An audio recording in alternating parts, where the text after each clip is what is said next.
he's been Jaren's friend for like over a year and like going on his channel every week. And the second he goes to Antarctica, just fucking throws him under the bus.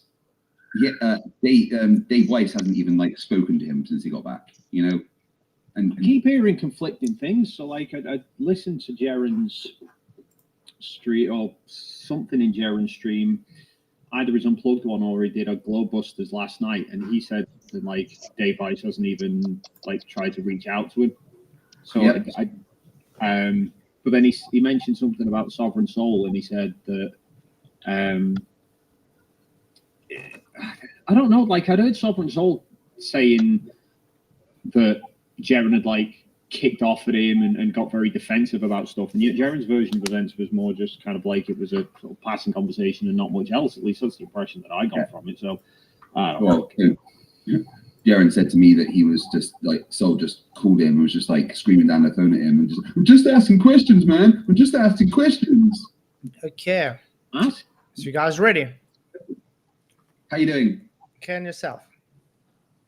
Not bad, mate. You coming on camera? I don't know if it's going to work on there. I'll try. You need to install something called Split Cam, which allows you to feed your camera to multiple places at a time. Let's see. I'm just going to. And then you just have that as your camera wherever you want. Yeah.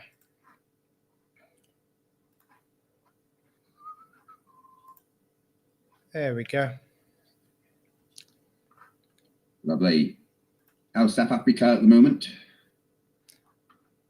Humid and wet and hot and rainy. I'm envious. Oh. I'm sick of the snow and ice now. Funny, I've been in Scotland, haven't had any snow yet. What? No, not got any snow where I am. It's just been rainy and about zero. It was a bit icy the other day, and that's about it. I was going to say, you guys usually always get the crap weather before we do. Well, the thing is, because I'm right next to the Firth of Forth, so I've got like the sea inlet, which the salt water kind of kills a lot of the snow precipitation. So unless it's really snowy, we don't really get it. You can see it on the mountains just a few miles up the road, like, but you know, in between the mountains by the Firth here, we just don't really get any. It's the second year I lived in Scotland when we did, and it was so bad I couldn't open my front. That was all right. I'm armed up with a load of freaking Antarctic clothing gear, so yeah, I've been toasty warm.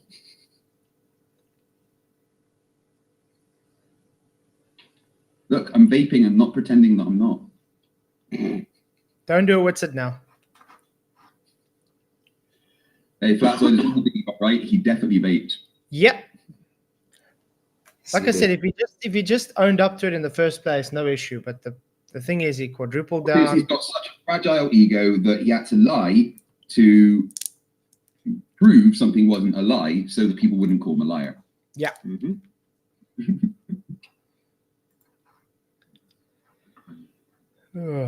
So yeah, I don't think we can go too long tonight because I do have work, and it is already 11 p.m. Yeah, so. All right, yeah, a couple of hours would be good. Tried to get as early as I could here after, like, get after dinner and stuff with the kids.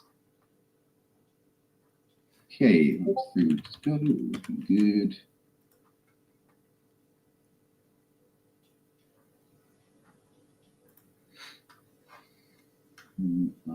Right. Yay. My internet's even behaving for once, which is nice. I've been getting a lot of emails from Santos Bonacci. Is he still around? Apparently, I'm a fat faggot cunt whose mother is a whore, apparently, according to these emails, which is nice. Where does he live? I think he's like somewhere in Mexico, hiding from the authorities. Yeah, he should move to Chile and get a job there. Chile Airport, Punta Arenas, because the flights back from Antarctica, they bring back fucking crates of piss. He'd have the field day. Yeah, I heard he wasn't invited to Antarctica because they can't take toxic waste there. Well, they're all right as long as you bring it back, but who the fuck would want to do that?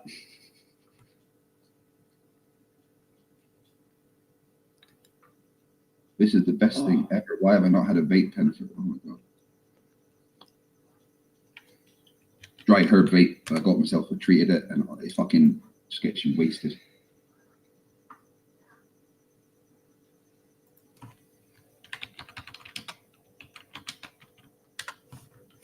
I hadn't opened my grinder for a while, and then I opened it, and then that was all in there. At the bottom. Lovely. It's all right. I wasn't looking at the camera when you said you opened up Grindr. Funny enough, it's only flat earthers on X that send me pictures of topless men, and it's usually themselves. Like this guy the other day sent me a picture to prove that he was fitter than me, and I was concerned for his health because he looked like he'd snap under a small breeze. You should put them playing as a slideshow on that TV behind you. Right, I'm gonna go live. I'll just mute you guys for 1 sec. I'll do my stuff.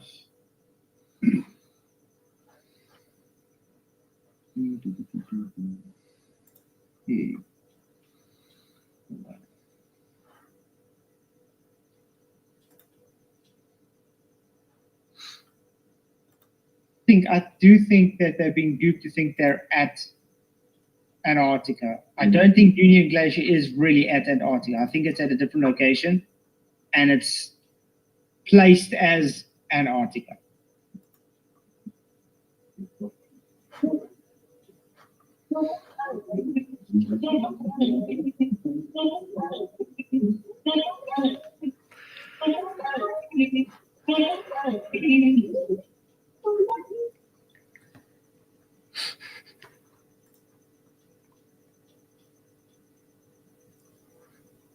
Welcome, everybody.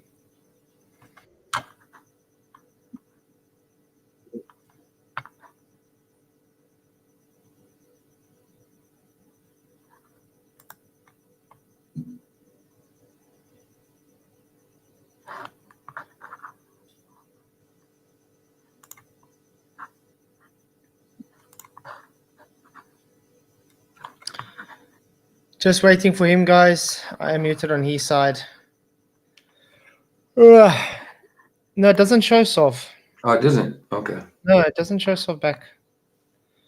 Hmm. I don't know why. Might have to drop and come back in.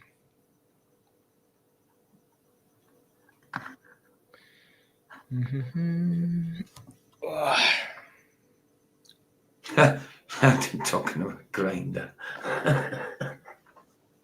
Grinder's our only secret use Grinder.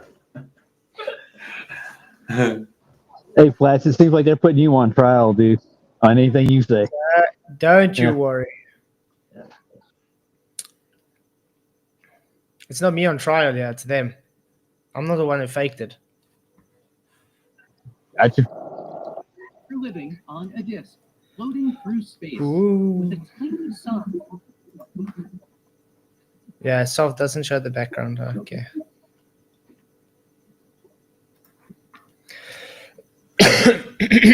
Hey, I'm FDFE, and welcome back to the channel that does the stupidity what pretending you didn't vape and hiding a vape in your bag that you forgot about for years does for your credibility.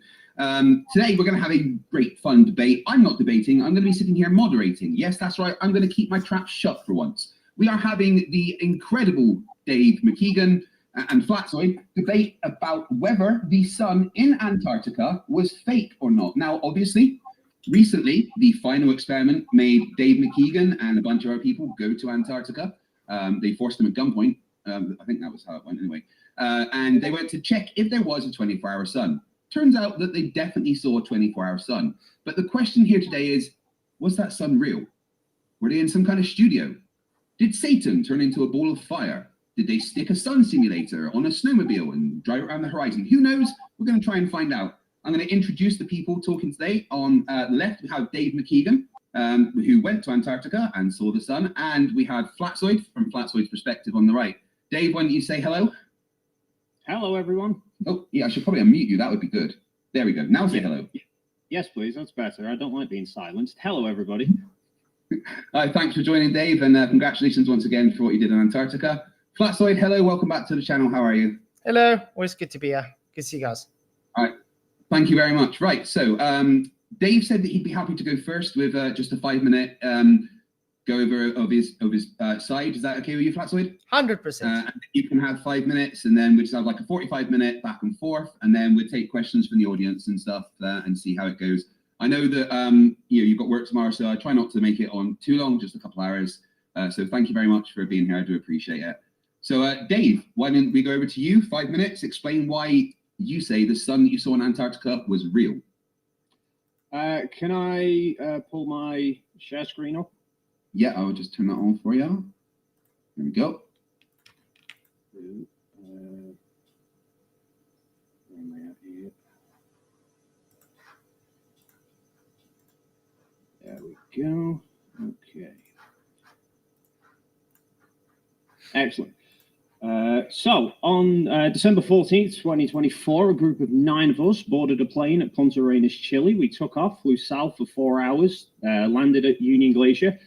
We were there for 3 days until December 17th.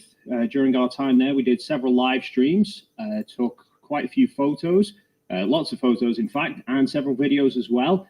And at no point during our time there did the sun set, despite us seeing the same sun that we saw in Chile. So I'm looking forward to hearing what evidence Flatzoid has to say that that's not actually the sun. And that pretty much concludes my presentation. All right, thank you very much, Dave. Short and sweet. Flatzoid, you've got 5 minutes to do just a brief review of why you say the sun wasn't real, and then we can just go back into a back and forward. Dave, would you stop screen sharing for that, please? There we go. Thank you very much.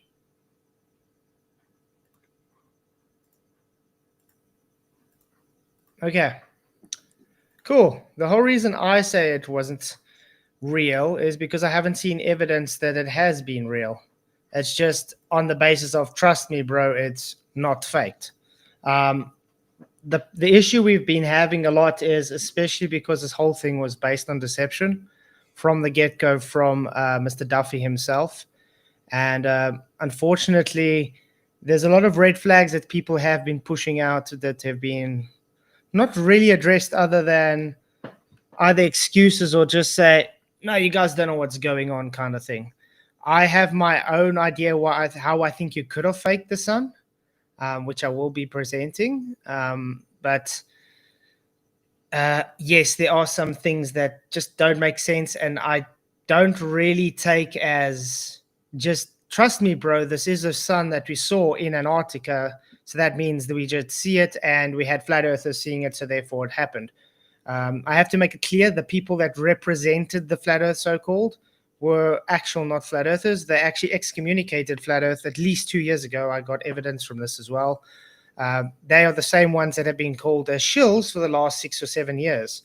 So I don't actually care who they are and what they did. But again, the false dichotomy as well has still not been addressed by Duffy. And yeah, it is possible to fake this, even though you have a lot of cameras and 360 cameras images. Okay, are you gonna maybe give a suggestion of how you think it was faked, so you and Dave can talk about that? Yeah. Well, my idea is how they could have faked it was Duffy or someone could have gone earlier and got high def HDRs surround environments of Antarctica, because when you look at the footage, we don't see Union Glacier anywhere around there, and they're only about 1.5 kilometers away. You should see Union Glacier Camp. We don't see Union Glacier Camp at Mount Rosman, so that shows that they were either probably there when it was off-season, when there were no tourists available. They were able to get their environment done, HDR environment done, and they could recreate it in Unreal Engine 5 if they wanted to. And therefore, when they did all really go down in December, they were able to just fake the sky and have the rest as a real environment. Okay, is that your entire? Yeah, that's just what that's what I'll bring for now. Yeah. Okay, right. We're going to go into a back and forth then. Just before we do, I want to say thank you everyone for joining. Please make sure you smash the like button and share the stream. I will be on the 14th to the 16th of February in New Jersey as part of Debate on 5. We're debating against Andrew Wilson from The Crucible on what is better for ethical foundation, Christianity or secular humanism. I will also be meeting Witsit, so that's going to be fun. Please make sure you check out everything that's going to be happening around that. I'll be doing lots of live streams on the way and whilst I'm there. Make sure you subscribe to both Dave Mckeegan and Flatzoid to see their content, but let's get into it and let them have a back and forth. Dave, I'll let you start by responding to anything from Flatzoid there. And I shouldn't need to jump in. I hope you can both be as nice as possible to each other. Flatzoid, just like you were with Peterson, that was perfect, right? Perfect. On a quick unrelated side note, just with you, with your upcoming trip, Craig, and you meeting Witsit, could I just recommend you start crowdfunding for your bail now? Yeah, somebody's already told me that they post my bail for me, so yeah. Although I have promised my wife I won't get arrested, so I've got to be good. Yeah, she'll kill you otherwise. Perfect. So, Flatzoid, with regards to it's an interesting idea you've put forward there. I just want to make sure that I completely understand your position. So, you're saying we did 2 trips to Union Glacier, one in the off season, and then one in December. No, not all of you. Oh, okay. Well, okay. Yeah. So there was 2 trips. So you're saying what? Will or somebody? One of us went off season, and then we all went in December. Correct? Yeah. Okay. So what exactly was the purpose of the trip in the off season? Was it to shoot what scenery? Did you say? Yeah, to get the HDR environment, so you're able to create it in Unreal Engine as real as possible. And then you can replace yourself in there when you guys really are there, so you can fake the sky. So when we went back up in December, what are you saying that we then did? You were there. What are you saying I did? Well, you guys were there, and it looked like you took observations, obviously, but you were able to fake the sky because the sky was faked using Unreal. So the sky was. Right. So we took. What would be the point of going in the off season then to shoot the scenery if we're already back there shooting the same scenery anyway? Because you needed to set up the environment. Okay. So you needed to go and take HDR imaging in the off season to do it. Oh, okay. So somebody went down, filmed the scenery, then created the Unreal Engine. Okay. How was that then projected? What do you mean? How's it projected? Well, processing. Somebody's made this so somebody's made this video. Why do we then need to go back to Antarctica? To show you were really there. Because remember, the ground and while you were there is real. Okay, so in the footage, so the time lapse that I shot then, for example, what is that? Unreal Engine? Yeah. Like I was saying, this isn't. Like I was just saying, this is not what I say is happening. I'm just saying this is one of my ideas that could have happened to fake it. No, that's fine. Yeah. But I just like to, if I'm gonna prove where issues are wrong, I need to make sure that I fully understand what you're suggesting. Because all of the time-lapse footage and the real-time footage that Will and Toon have both put out, you can see us there. We're moving around. Is that us in Antarctica in December? Yes. So how are our shadows doing a full 360 degrees on the ground? Unreal Engine has a thing called ray tracing, and it's able to map shadows and light over an environment. That's why I said they were able to get that environment, 3D render it, and then have you guys overlaid in that 3D environment, so the shadows are able to be rendered through light tracing. Okay, so what footage did my 360 then capture? Normal 360 footage, but in processing, you are able to stick a fake sun in. I've actually got, this is funny. This is just a joke, actually. Can I send you a link, Craig, that you can show? Because I don't think I'll be able to share screen. I'll send it in Discord. All right, nice. If it would open.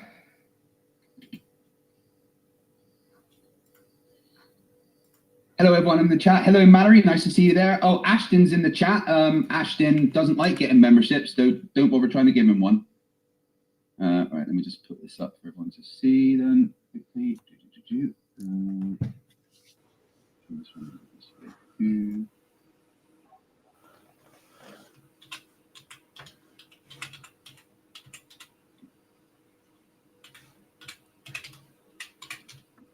You can tell the sky is fake, but the rest is real. Now this is also done on Insta 360.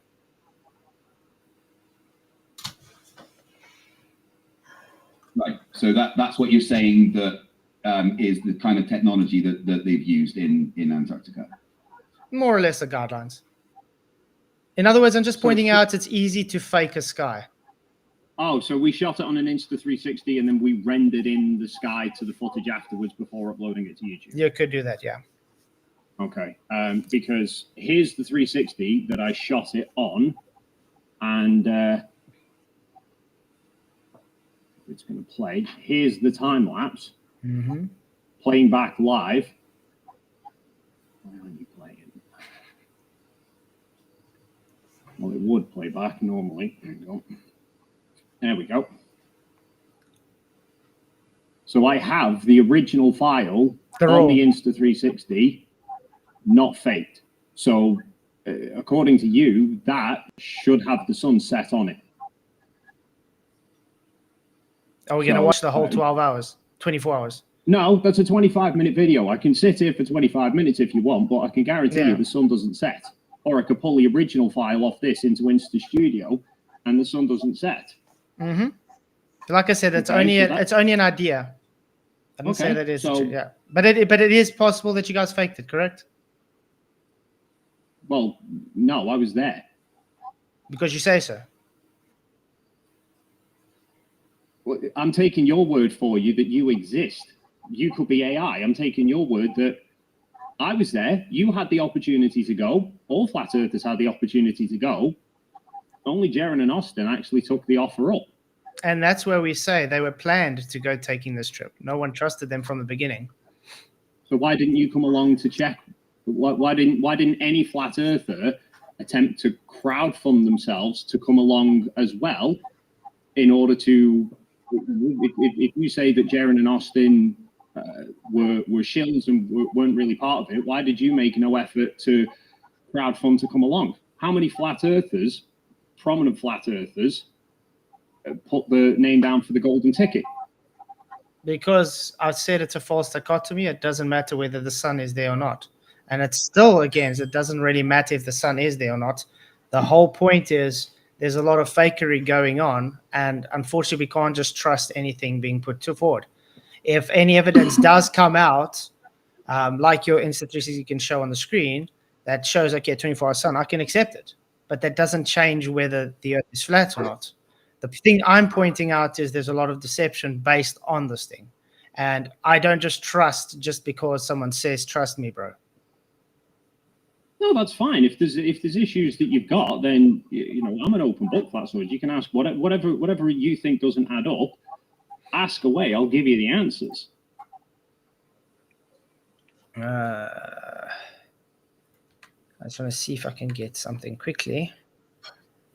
I want to find out that guy that you guys, or that Brazilian guy from Antartica or whatever, that Banjo keeps bringing up. He was something to do with the ice marathon that was running a few days beforehand. We bumped into them on December 11th in the hotel lobby. It was only because they were wearing T-shirts advertising the ice marathon. We got chatting to them. We mentioned that we're going out in a few more days' time and we're taking flat earthers to go and see. And yeah, whoever that Brazilian is, I don't recall. Yeah, he was quite taken with it all. But you guys saw him there, though? Or saw him where? Where was he with you guys at Union Glacier? No, we saw him in the hotel before on the 11th. He was part of the group that flew out on the 12th for the ice marathon that was on the 13th. And then the plane that we arrived on the 14th, they got onto that plane to head back to Punta Arenas. So we basically sort of like ships that passed in the night. Oh, okay. Because it's interesting, I just sent a screenshot to FTFE again, if you would just bring that up quickly. Because we were looking at something that looked very interesting. It's almost like it was, I don't know. If it brings it up, I'll explain it. But I must say, I enjoy this chat with you, by the way. This is how Witsit was supposed to do it.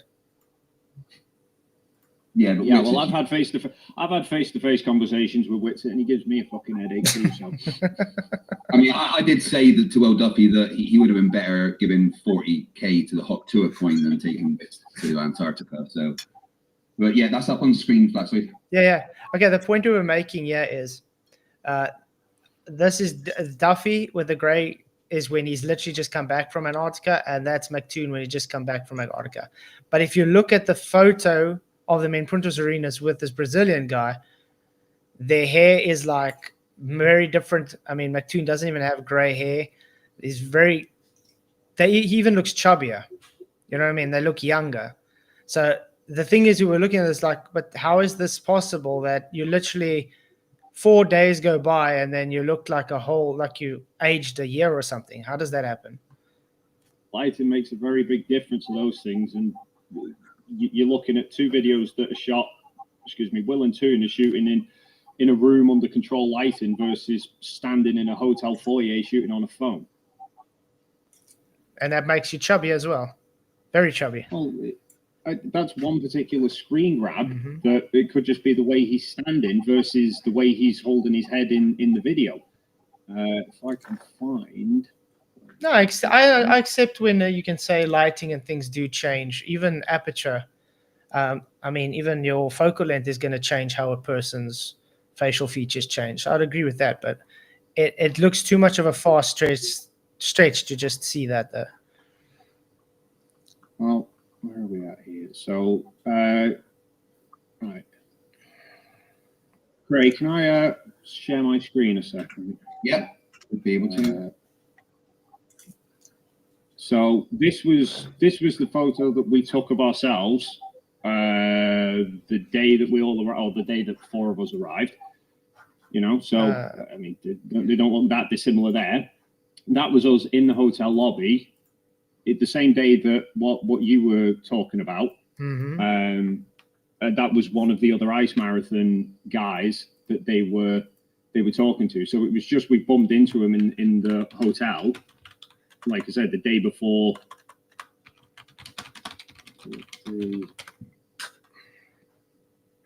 I'll pull up the date details for it if you want to check the date of everything. But there you go, December 11th. So it was in the foyer 3 days before we flew to Antarctica. We saw this guy was wearing an ice marathon T-shirt, and we started asking him about it because we knew the ice marathon was going on. And then once they heard we were dealing with flat earthers, they were sort of dead eager to be recorded having conversations about the numerous ice marathons that they go and do both in the north and in the south. Oh, that's quite cool. Where is it now?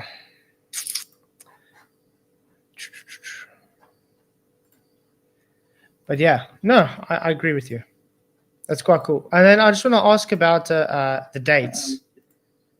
Because I think you guys heard Sov talk a lot about this, the dates. Like, what did you guys do on the 18th? In the 18th, we were back in Punta Arenas.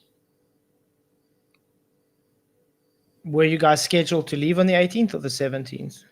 So the original schedule, the plan was from the outset that we were flying out on the 14th and flying back on the 18th, but ALE made it clear to us from the outset that is very weather dependent, which is why they told us don't book your flights out of Chile.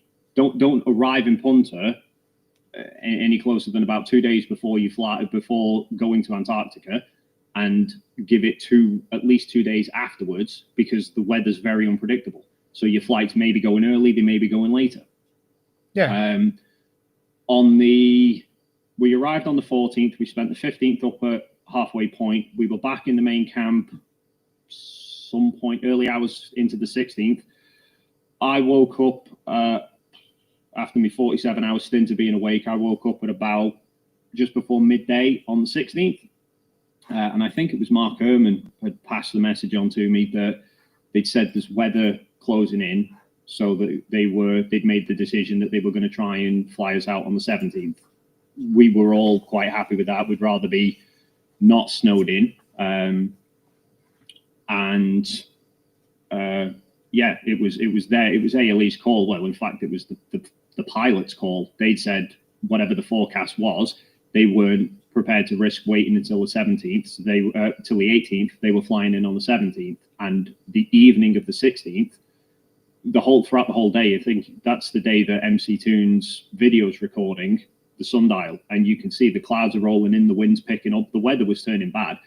If you watch Jaren's GoPro video, it's pretty much in chronological order. When you get towards the end of the video, you'll see me, him, and Toon riding bikes around the camp, and we're in ski goggles, balaclavas, the whole works, because the wind had picked up so much. It was absolutely Baltic.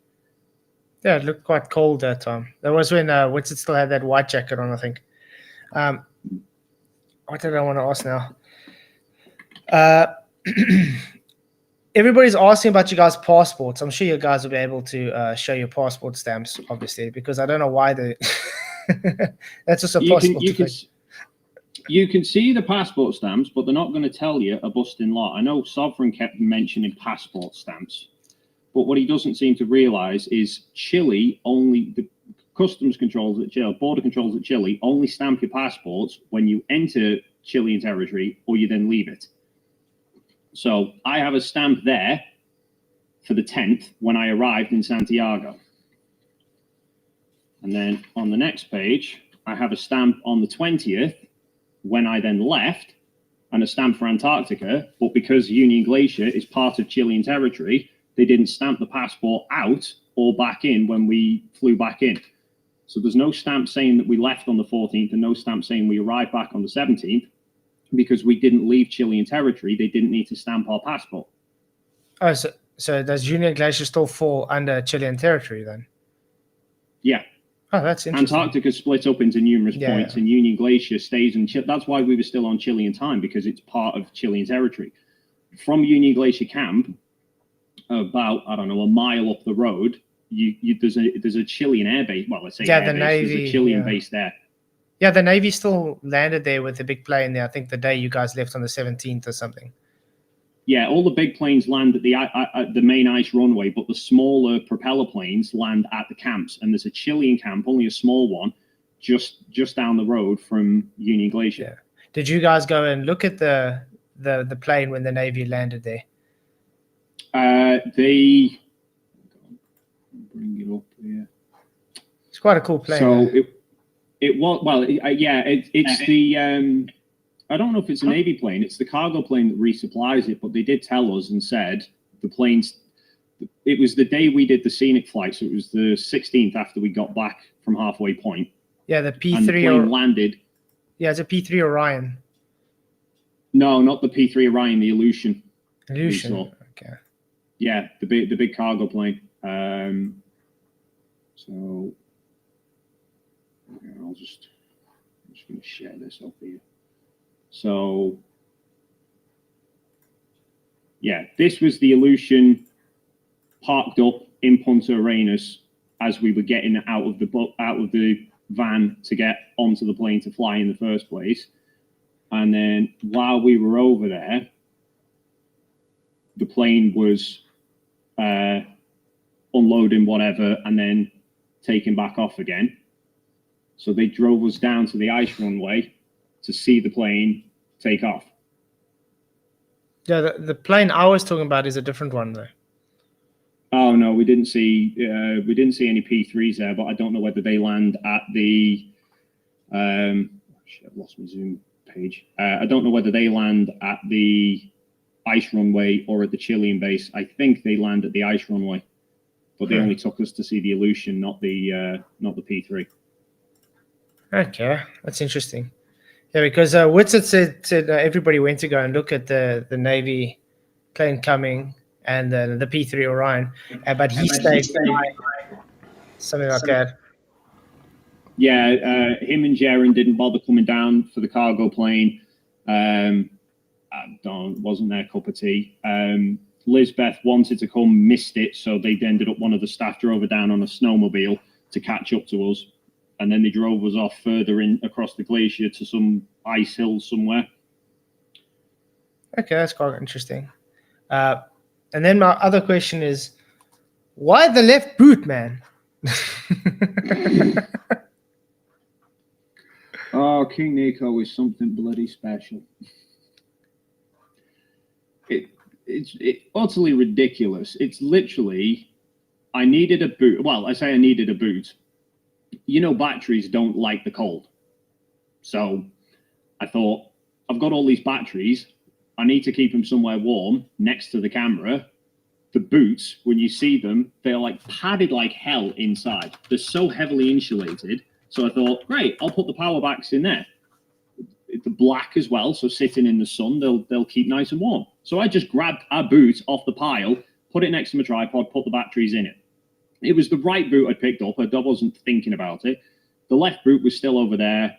Will ended up using that for the Candace Owens live stream, but then that ended up dying on its arse halfway through because of Starlink. So I took the boot back, and then for my live stream, I thought I'll include sort of telling everyone about my setup, because I've just got this random boot on the floor with a bunch of cables coming out of it. I want to give an explanation. So I thought I'd like to show the inside of the boot and show all the padding that's in there, but I can't use the right boot. It's over there with everything in it. I'll go and get the other boot. Yeah, because we also saw, if we looked at McToon's footage as well, on his tripod, he also had the left boot in his tripod with everything in there. And that's why everyone's like, why is it just the left boots the whole time? Is it just a coincidence? Well, both of my boots were on tripods at some point. Yeah. So. And then everybody's also asking about the shirtless photo. So you can thank Jonathan Morandi for the shirtless photo, because when we first arrived, well, you can see if you look at the video Mark Herman shot, when we first arrived, the sun was clear skies, sun beating down on us, barely any wind. I don't think there was any wind at all when we first arrived. There was wind at the runway, but at the camp there was nothing. That's why they put the camp there, because it stays quite sheltered. So within 5 or 10 minutes, I'm walking around and I've got this polar jacket on, polar gear, like polar pants, polar boots. I'm sweating. So I'm then ditching all these layers. So I ended up just I had the 2 layers of pants on, thick, fairly warm walking boots and socks, but then I just had a t-shirt on. And then Jonathan sat down on this chair and he goes, Dave, take me camera. I want a shirtless photo. So he's just got this, he took this photo, he took his t-shirt off just so he could put his feet up and have this photo of sort of sitting in Antarctica shirtless. And then we said, let's get a group photo. And then he said, oh, we should go topless again.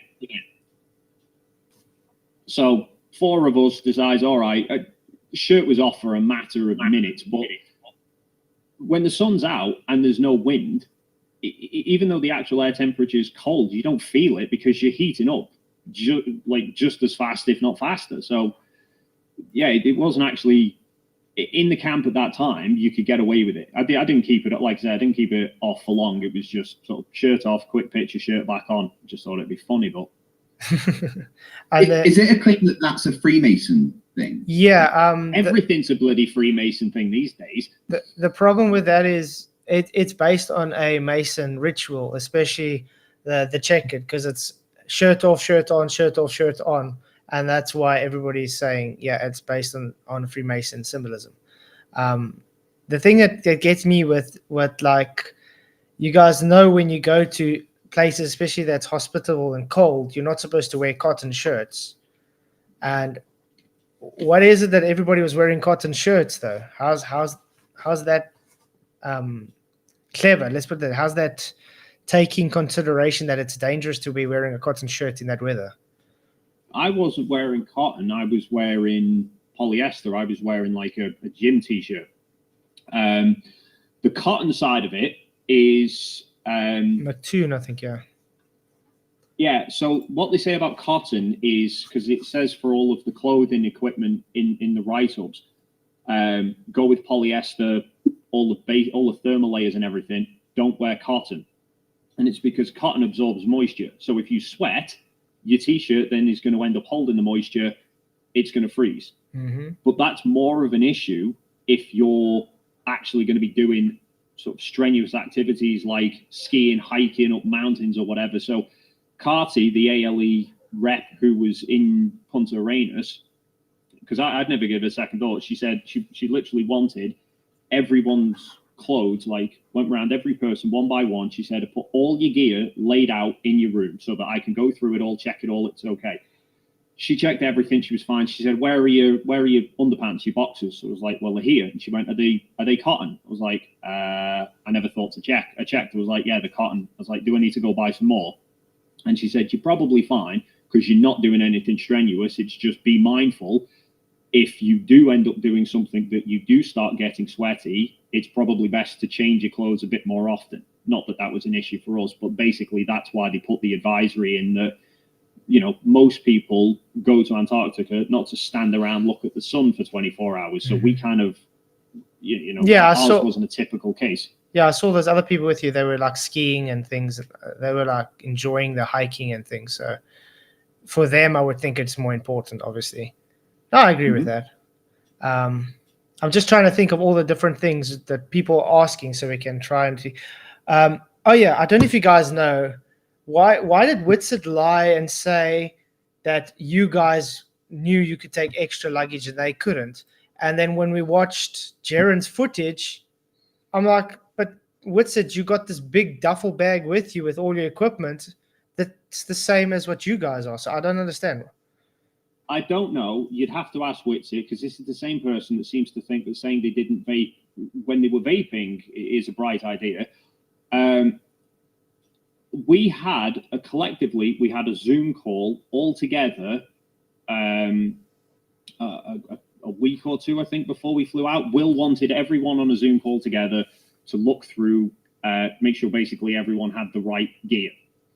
And the conversation of luggage got brought up because it was a bit ambiguous in ALE's material as to what the luggage limit was.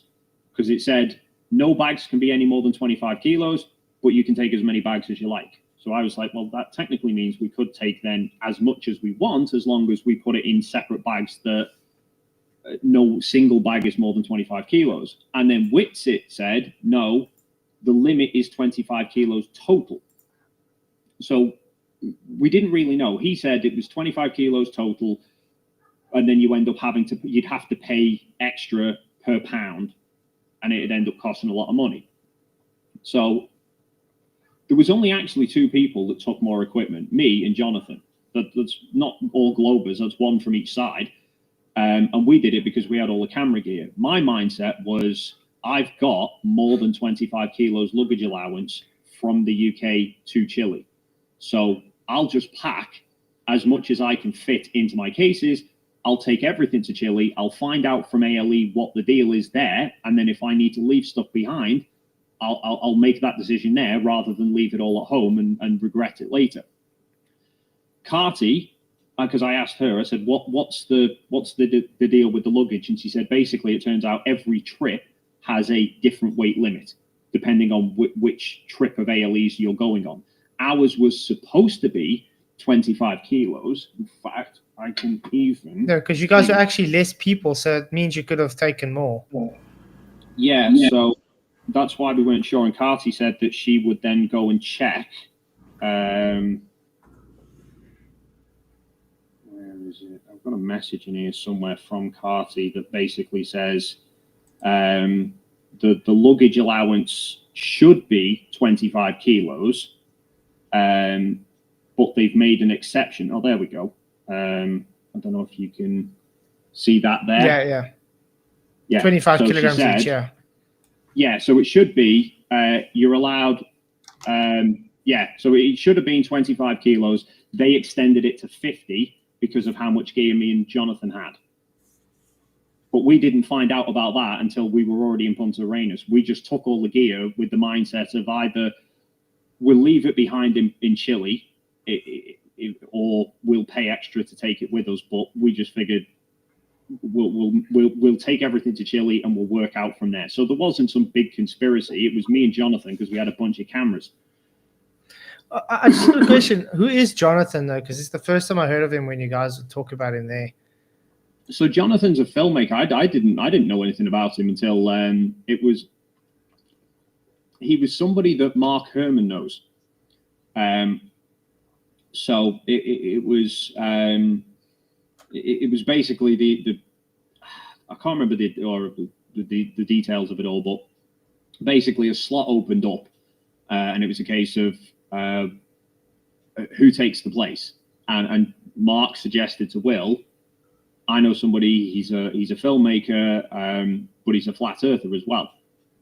So we thought that might, because Will had said from the outset no filmmakers, but that was because Jaren had a concern about a sort of anti-flat Earth documentary going out. Yeah. So we figured, well, if it's a flat earther that's doing it, there's not going to be that same bias.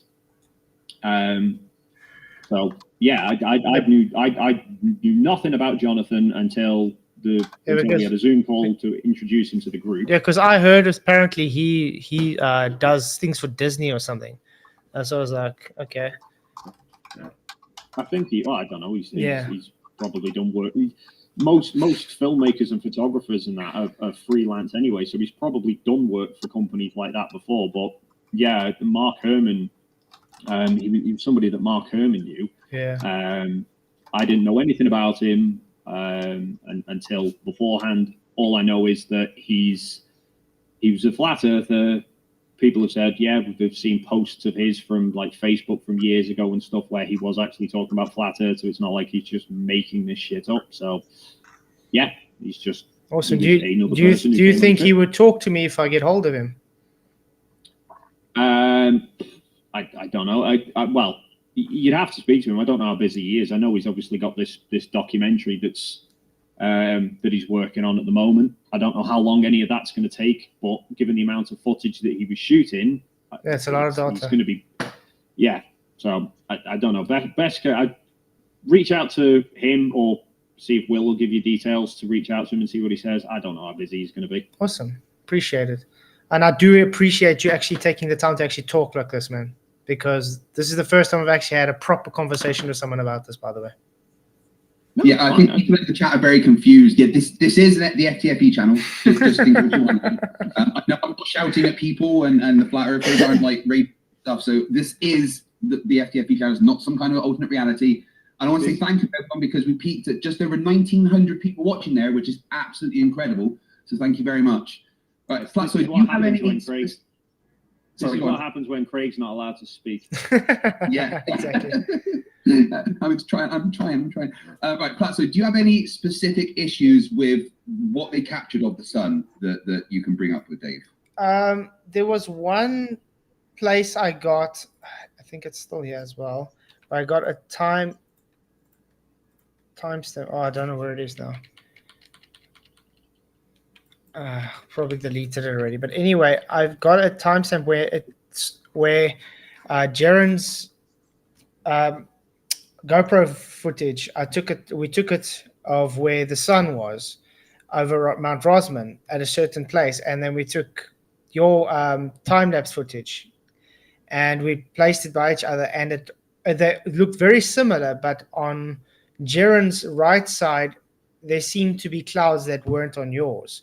Now, we don't know that just from the angle and the glare, or it could that just looked very fishy to us because mostly looked the same, but I saw that glare. And then what else did I see wrong? A lot of people were saying with McToon, the light didn't look like, when you get light wrap around, like if you have a pole coming, it wraps around. With McToon's head, it literally just goes like it's in front of his head and not wrapping around it like you would see normally. Well, I think I know the one you're referring to because I know Toon did a video to kind of address that, and you kind of don't appreciate from the footage how much of the sun is actually glare versus the sun itself. The sun itself is actually kind of really small in the sky. It's mostly glare. So when you put something blocking it, it doesn't actually take as much to remove the glare. You kind of see that all around anyway. So without seeing specifically which bit you're referring to, it's kind of hard to judge because I've not seen it. I just know that Toons addressed it, but I do know from what I saw, yeah, it's there is a hell of a lot of glare from the sun. Like I was trying to get certain shots where I was just trying to get the sun sort of peeking off the edge of an ice hill when we went up visiting there. And I was almost like falling over trying to work like of how far I was having to lean into the sun because I thought, there's the edge of the sun. No, it's not. It's into the glare. It's yeah, really small. Okay. Mostly glare. So it could be that the Insta360s do produce so much glare. Yeah, I can take that as well. And then the other thing I was thinking, the light. I don't know if you guys saw that where the argument where they talk about the sky itself, where the whole sky stays exactly the same blue right through. It doesn't change hue at all. It just stays the same shade of blue right through, even when the sun is going lower and higher. Oh, yeah, is that Don't Spare the Truth one? Yeah. Yeah, I mean, well, I don't really know what to say other than the sky didn't change color. If Don't Spare the Truth's footage is on like if they're shot on a camera with a fixed white balance or what I know my Insta360 was set to auto white balance, so it will have been picking up white balance off the snow around it. If you actually compare up my footage to Will's, mine's bluer than his because the white balance settings were slightly different. His has got a more neutral color. Mine's shifted more to blue. The sky wasn't changing color. The sun was sort of raising and lowering in the sky, but the sky itself wasn't changing color. I don't think I changed my white balance settings at all during any of the photos or videos that I took, and the sky's pretty much the same color in every single shot. So it could just be down to exposure there. It could be. Without knowing what settings were used on the camera, it's kind of impossible to tell because that's why generally they say don't shoot videos, don't record videos with an auto white balance because the color temperature is going to constantly change all the time. Even though your lights are consistent, the white balance is going to constantly bounce everywhere. So yeah. And then Mount Rosman. I mean, you guys. Jaren was saying that you were looking south towards Mount Rosman, and Witz was saying no, that's to the north. That's a different mountain. So again, it's weird contradictions I like can that. answer that one for you. Whitsit phoned me and said that he spoke to Jaren phoned me and said that he spoke to Whitsit about what he was saying. Whitsit didn't realize which side he was on. That's basically that. Whitsit is too dense to realize which side of the mountain he was on, and that's what Jaren said that Whitsit told him. Basically, Jaren had to convince him that no, we were on that side. You were wrong. Yeah. And then the upside down compass. What? I don't know if you guys saw that. Oh, so I briefly saw a clip of it. Well, I can't. I didn't do anything with the compass. We worked out north-south based off GPS position. Jaren's one versus the example that you showed. The example you showed seems to be much slower and steadier with moving the camera and the compass like it's got time to react to it, whereas Jaren seems to be more like shifting it around quite a bit. Also, I don't know. Isn't there typically fluid? No, there's not fluid. There's a fluid in that one. Yeah. So I don't know if the temperature had anything to do with it either. I don't know if that if getting into colder temperatures made the fluid slightly more dense and added a bit more resistance. Yeah, because it's a possibility. Yeah, because what we've been seeing is where he went and bought exactly the same compass, and when he turned it upside down and he moves it, it doesn't shift whatsoever. But as soon as he turns it the right way around, then it shifts to the pole. And this is why everybody's saying, well, this could also show it's faked, because he's deliberately turned it upside down, so it's stuck in that static position to show north and south because you guys weren't really where you said you were. That's where also one of the red flag issues we see. No, well, I mean, like I say, we worked out north-south before Jaren did, because Jaren came over asking me which way north-south was.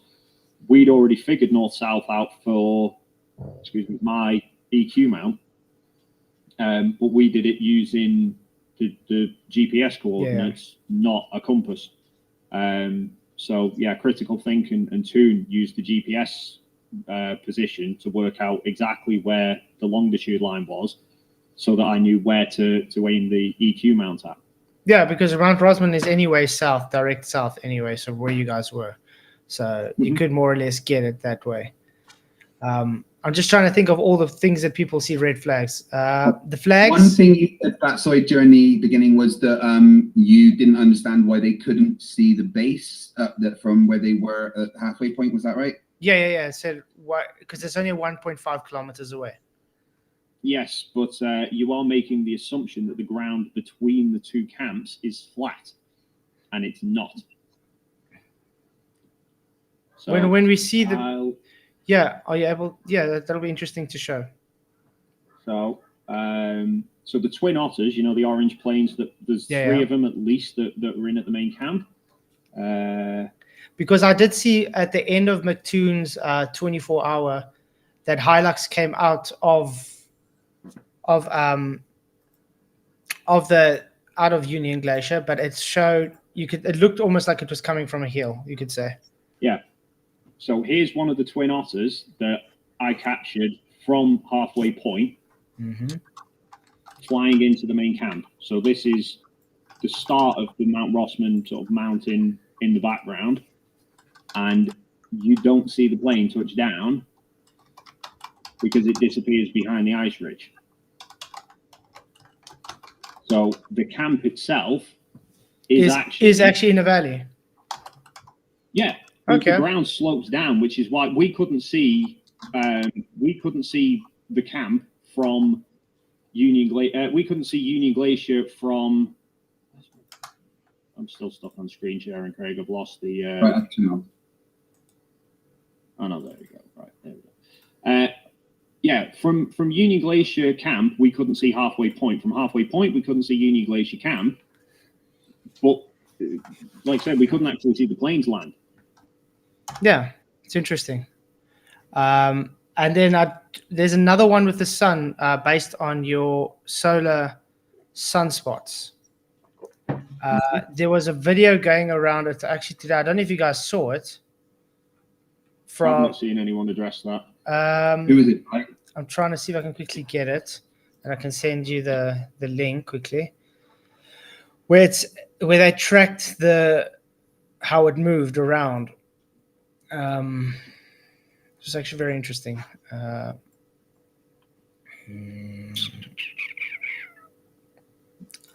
By D-Force. 2,000 watching, guys. Thank you very much. Get your questions in for the chatters. We're going to go for about another 10 minutes, open conversation, and then read some questions. Super chats do get priority, but you can tag me in the chat, or best way to probably DM me on Discord.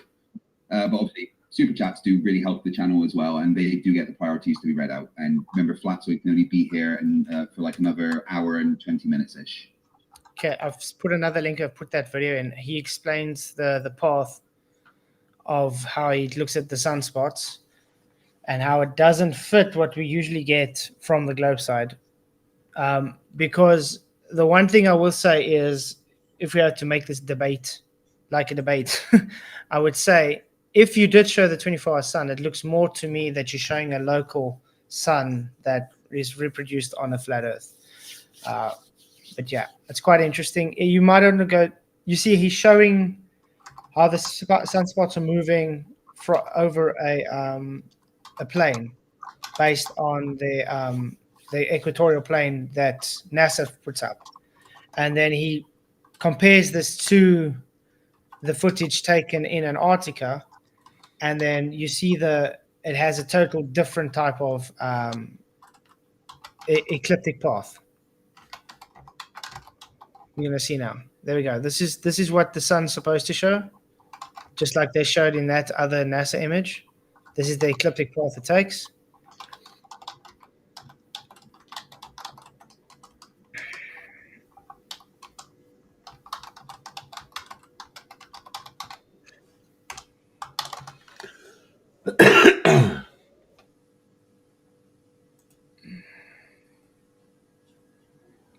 Nice and zoomed way out, so you can't see squat for detail. Spent a lot of time on how much trouble he had trying to manage his own hardware.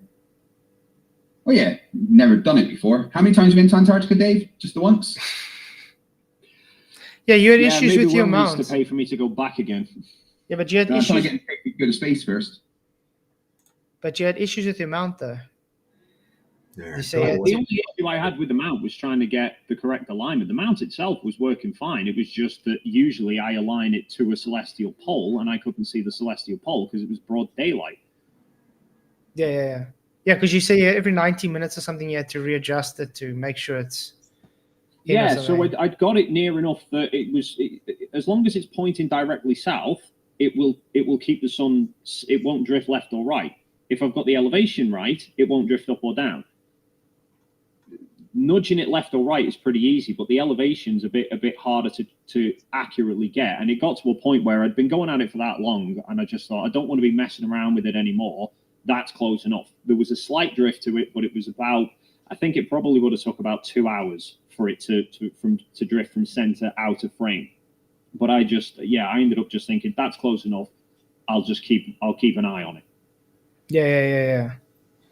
But yeah, I mean, with regards to the sunspots, I mean, I'm not entirely sure. I mean, they do move; they're not in the same place. Yeah. No, it's the path that they move it that's the issue. Craig, we can't really see it, man. Oh, right. So I'm showing it to the. That's all right. I've got your stream up as well, Yeah. Craig, so I can see it on the big screen anyway. Okay.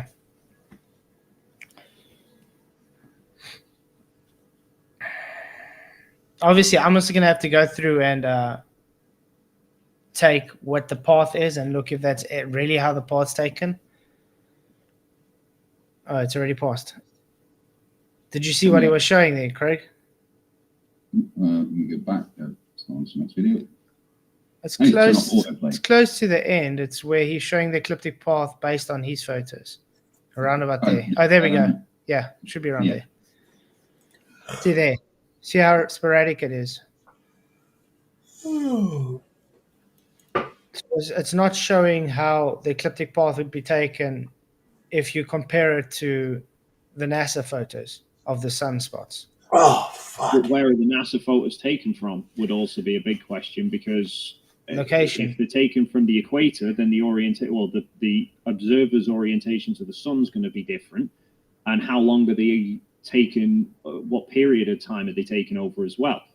You know, if it's over a period of a few days, few weeks, rather than just a 24-hour period, there's going to be some differences there. With regards to your point about you think it shows a local sun, I don't know if you've seen the video that I did, but I took photos, obviously 1,000+ photos of the sun in Antarctica, but also of it in Chile and in the UK, and it's the same size in all 3 locations, which is obviously a bit of a problem for the idea of a local sun, because the size should be different.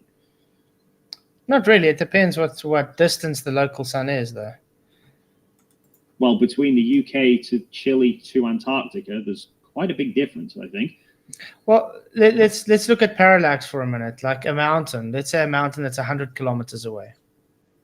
How far do you have to finally travel to finally have an angular size change to that mountain? Not that far, relatively. At least 50 kilometers. Okay. Okay, now that's a mountain that's 100 kilometers away. Now let's try a larger mountain, say Mount Everest, and you 700 kilometers away. You'd travel less than 50 kilometers before you had parallax, so before you had an angular size change. Yeah, but I'm saying visible size change, I would say. Not measurable, Okay, visible. I'm just okay, making a well, point. I'm just making a point. So it all depends on how far the sun would be.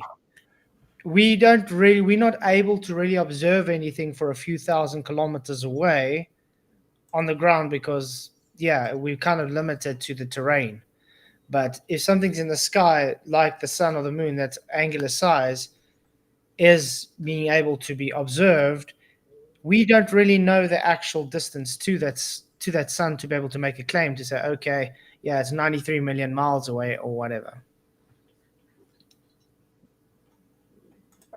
Because I don't think if something's, let's say, 3,000 kilometers away and you're able to see it, you'd really see any angular size change.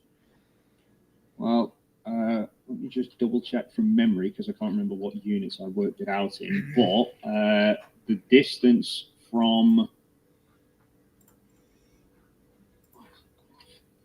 I think the distance from the UK to Antarctica is 10,000 miles ish.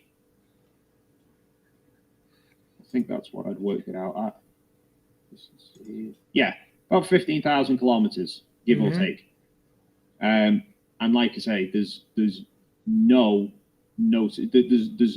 angular size difference between the photos that I took in Antarctica to the photos that I took a week later back in the UK. Interesting.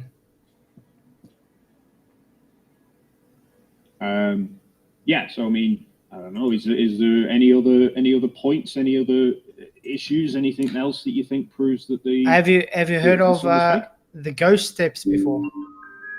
Oh God, I love. Yes, I've heard of the ghost steps. That is.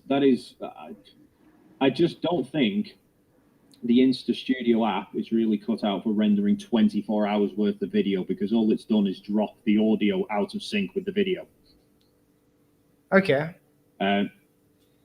I ended up, so I did talk about it on one of the TFEs the other week, but in fact, I'll bring it up for you so that you can see it. Here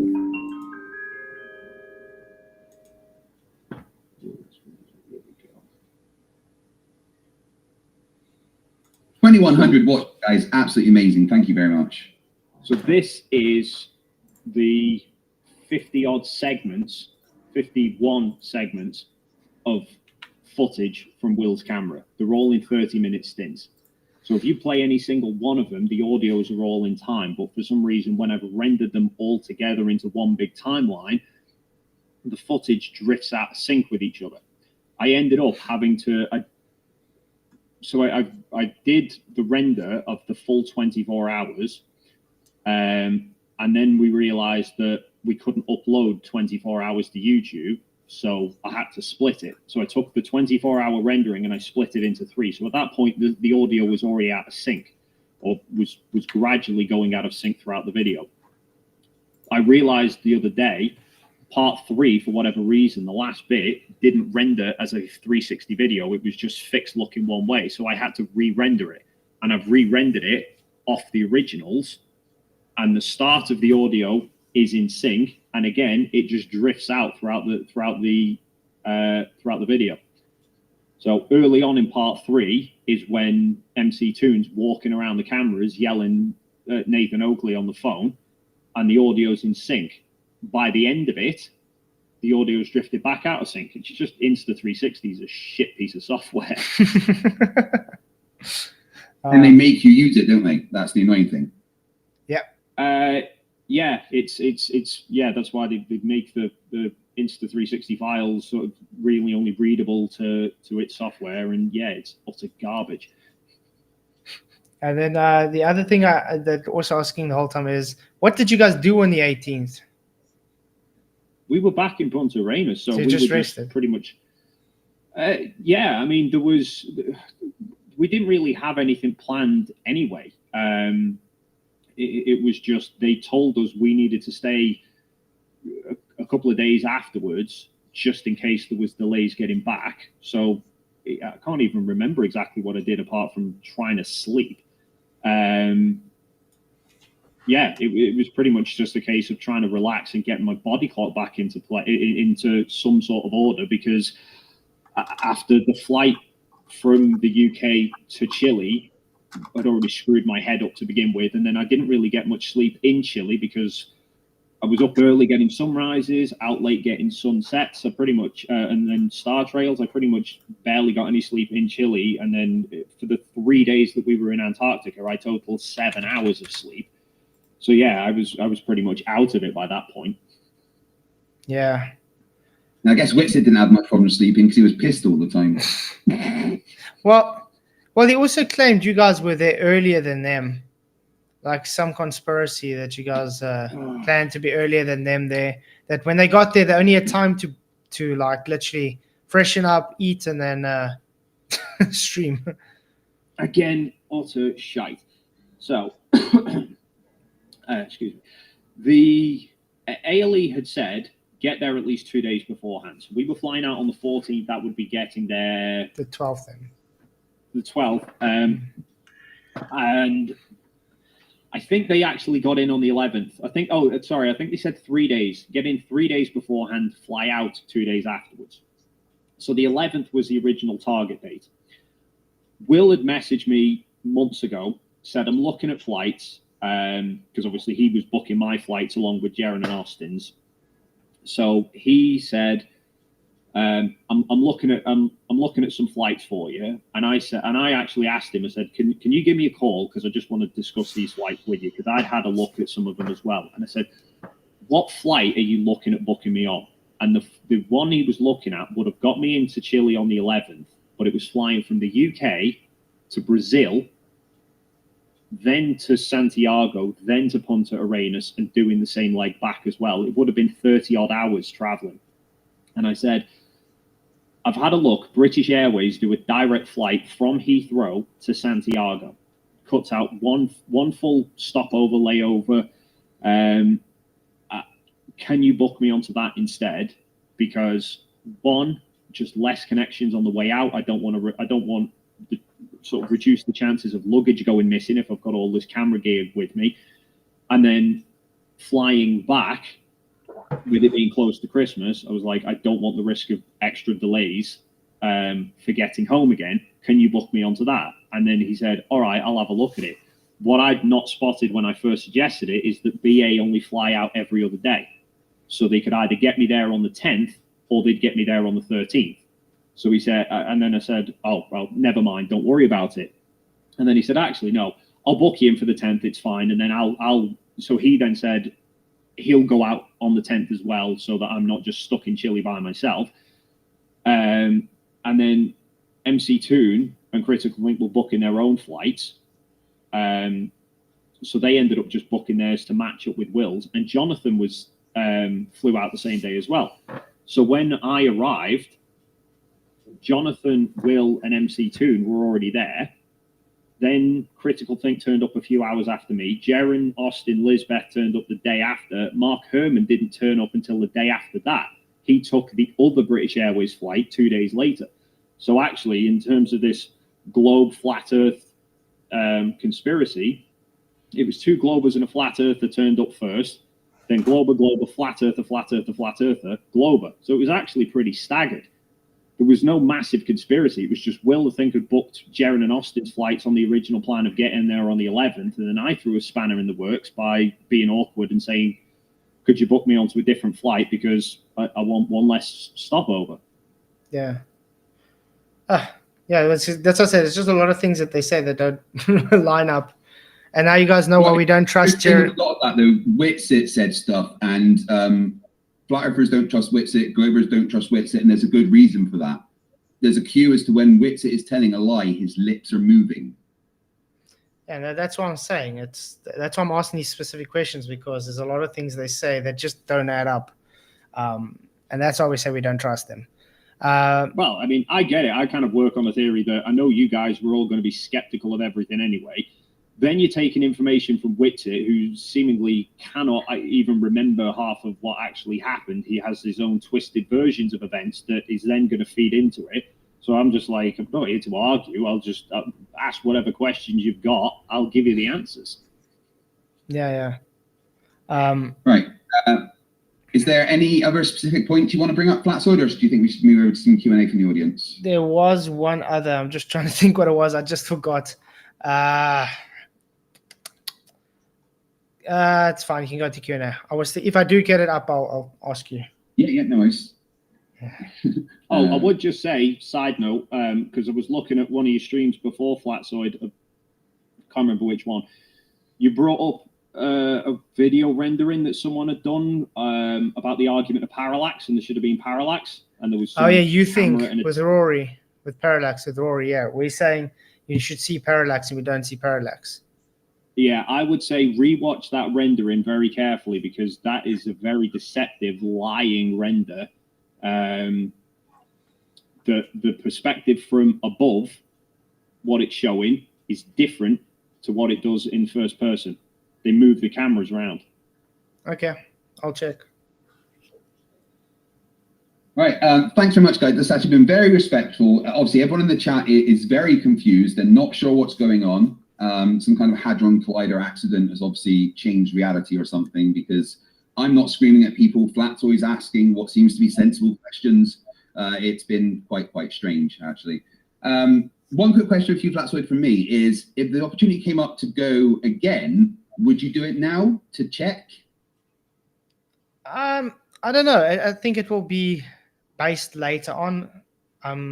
Like I said, it doesn't really bother me whether there's a sun or not. I have to gather evidence to make sure that there is really a sun. And I appreciate Dave Mckeegan for doing this, because he's given me more information in this last hour chat than I've got through all the weeks we've got, because of all the dishonest stuff we had to go through.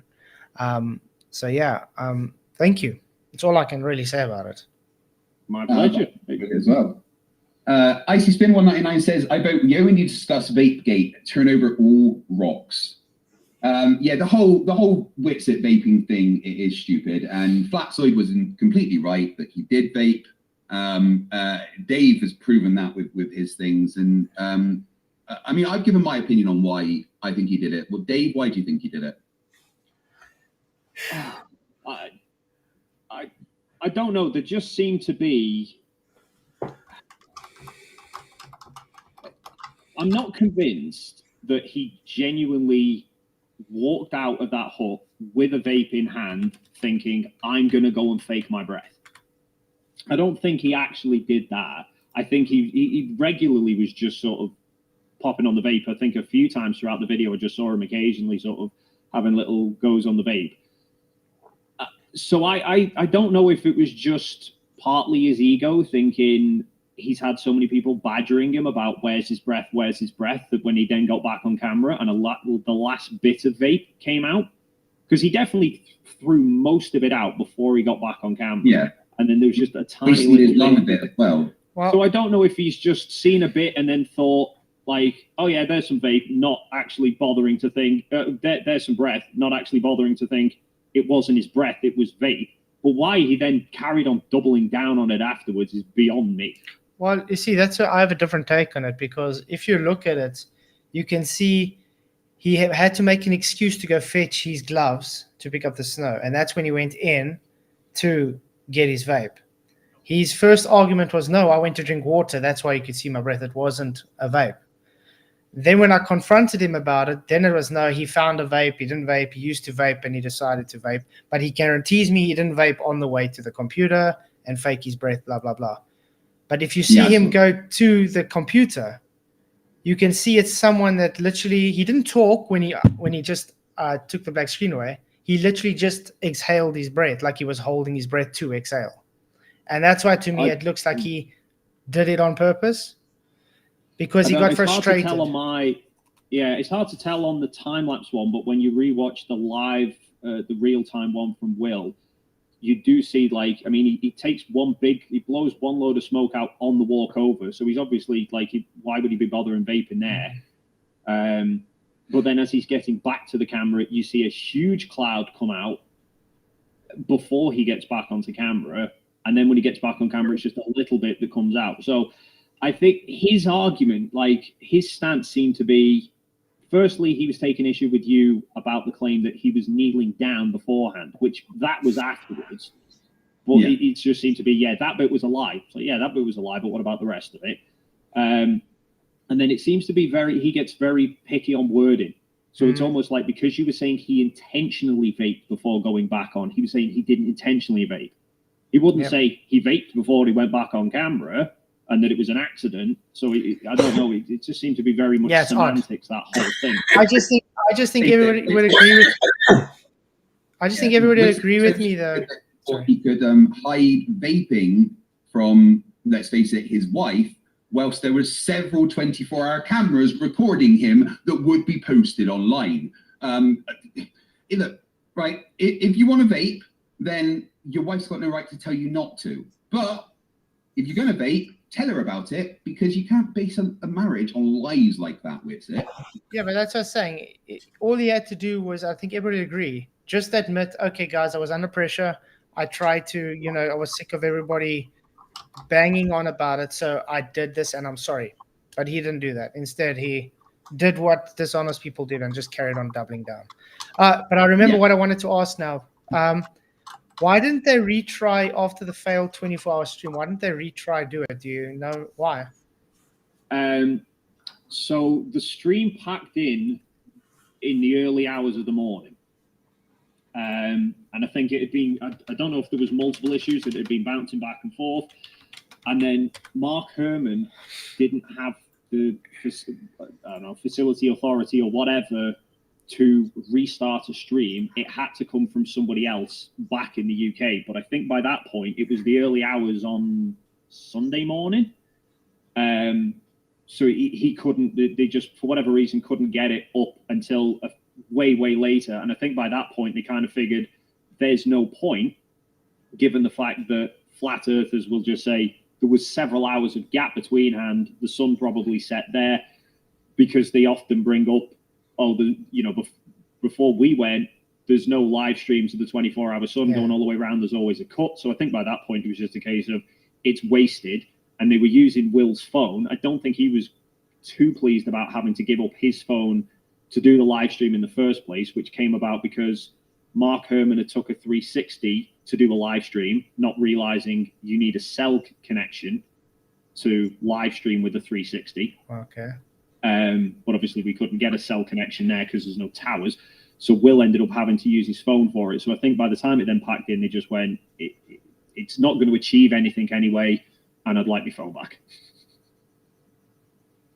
Yeah. Will kind of needed his phone. Pretty much everyone in the world was trying to get hold of him. Yeah, so, including Steve. Yeah. So, and also a big reason for what I've been told, Flatzoid, is the fact that Will's phone did a forced update because of Android, and then Starlink did a forced update, which, trust me, time it's so annoying. So there was a bunch of interruptions to the stream. They couldn't get it started again, and it was kind of like, it's not a 24-hour stream anymore. It's kind of pointless to do it.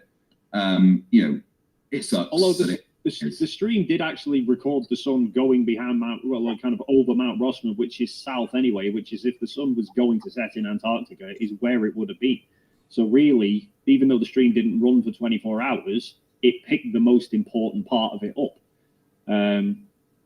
And kind of that ties to another point that I brought up with Steve as well, which is that we did numerous live streams throughout the day. If you actually look at the various live streams, the sun is in most directions of the sky throughout those streams and is nowhere near the ground.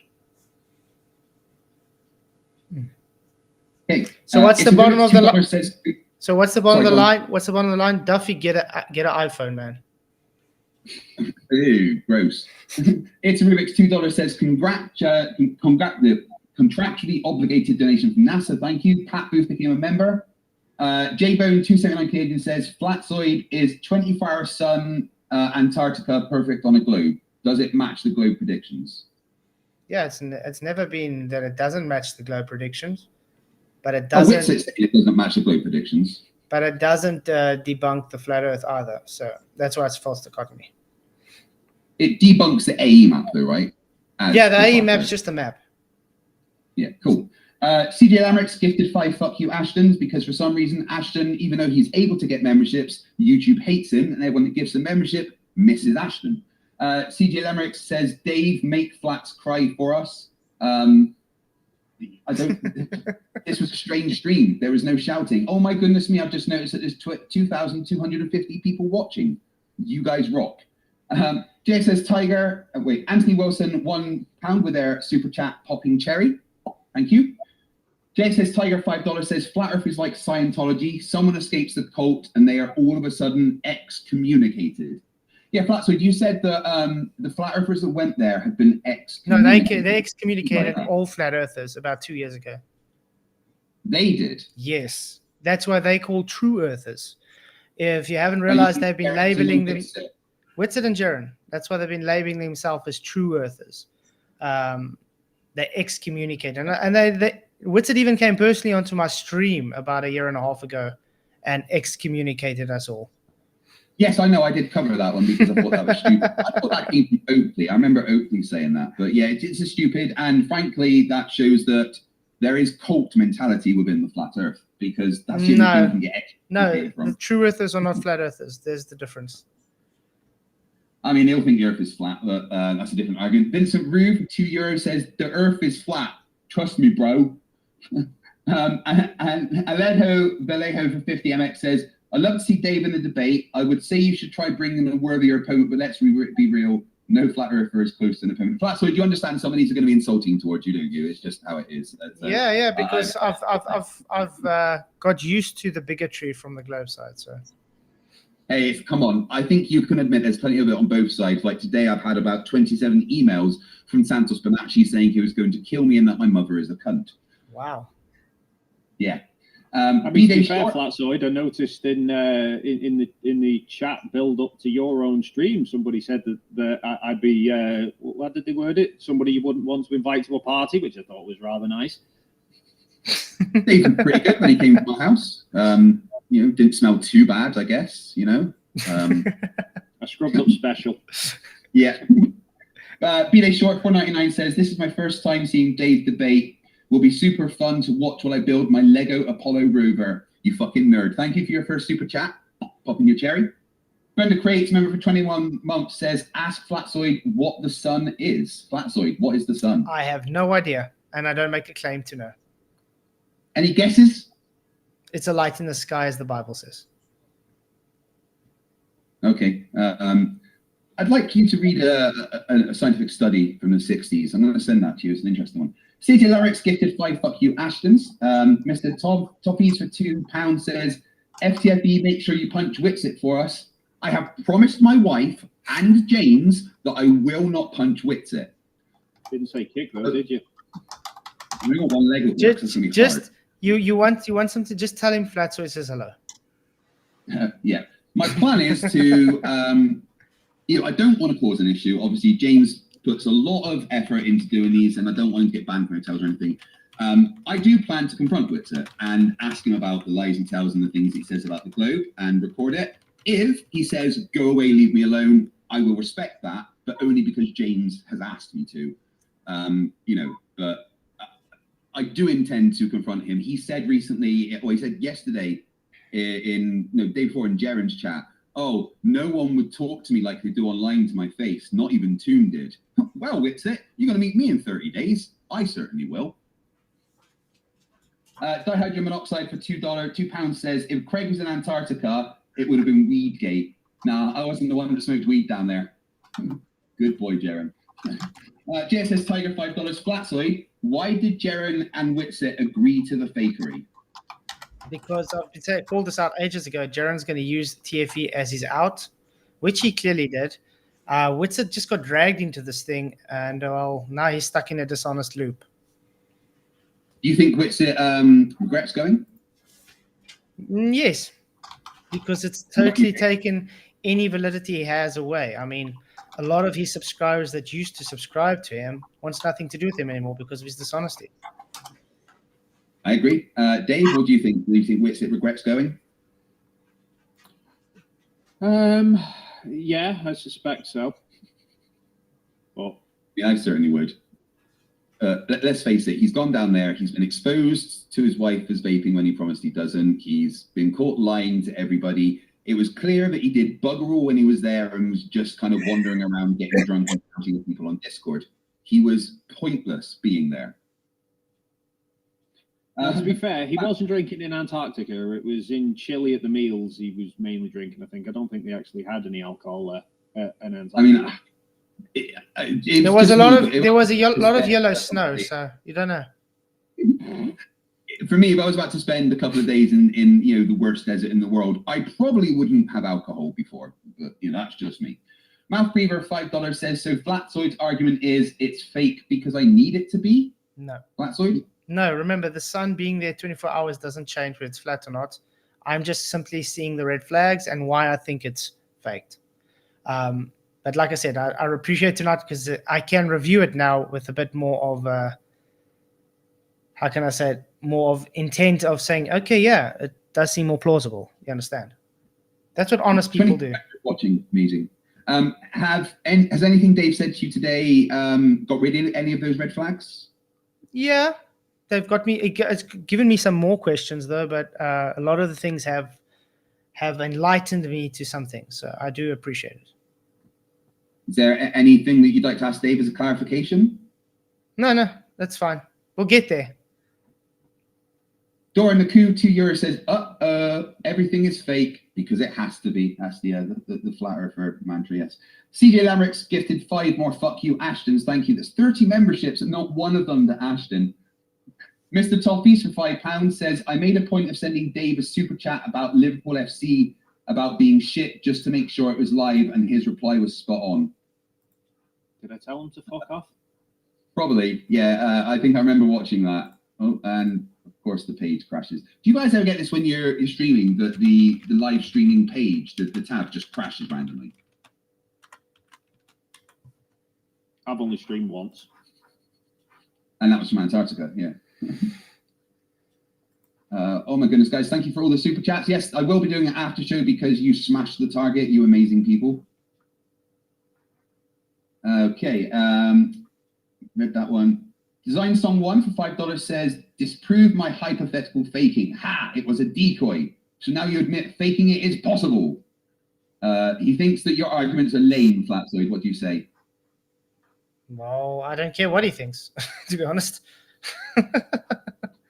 I guess you have to. Mouth Brewer for $5 says, Flatzoid, would you have been as skeptical of this trip if the results supported your worldview? So if they come back and they're, oh no, there's no 24-hour sun, would you have been as skeptical?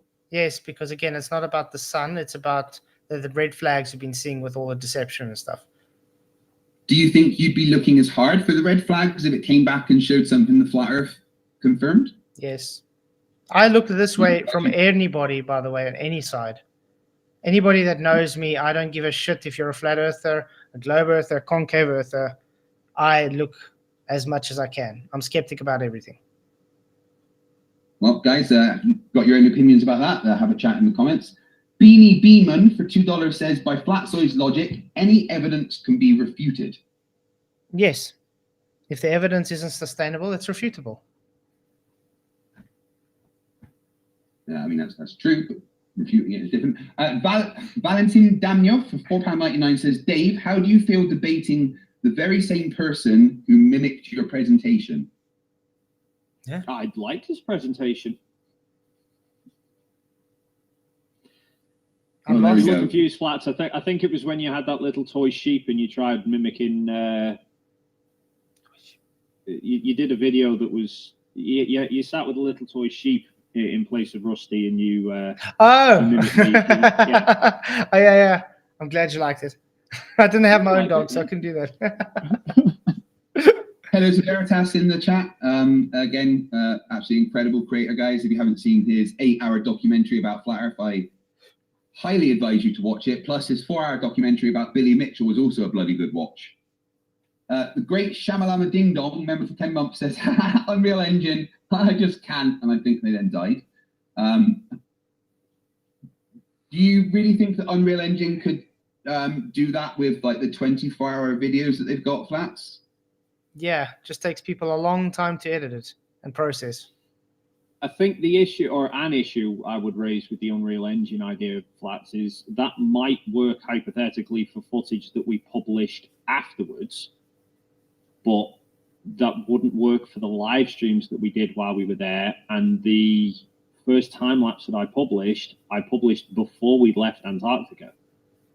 Yep. So for us to shoot the footage, for us to go to Antarctica with the Unreal Engine sky shoot the footage, and then render it would need computers that would probably have taken up most of our bleeding luggage, and quite a bit of time to do it. I mean, it took my computer close to 48 hours just to render up those 51 files that I showed you before of Will's time lapse. That's big And files. the live streams were going out live.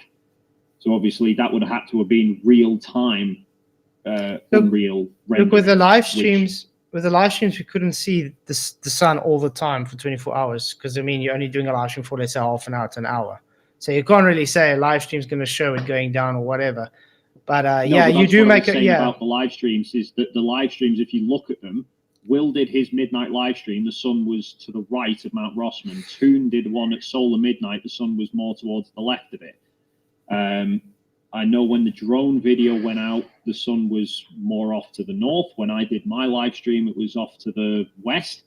And I'm pretty sure the other live streams, Critical Think, Jaren, whoever else was live streaming, the sun would have been in various different points of the sky throughout those live streams. So either those live streams are real and the sun is in all those different places in the sky, or they've had to have been rendered in real time, which wouldn't have been possible on any of the computers that we were using. I agree. Like I said, it was just an idea I had.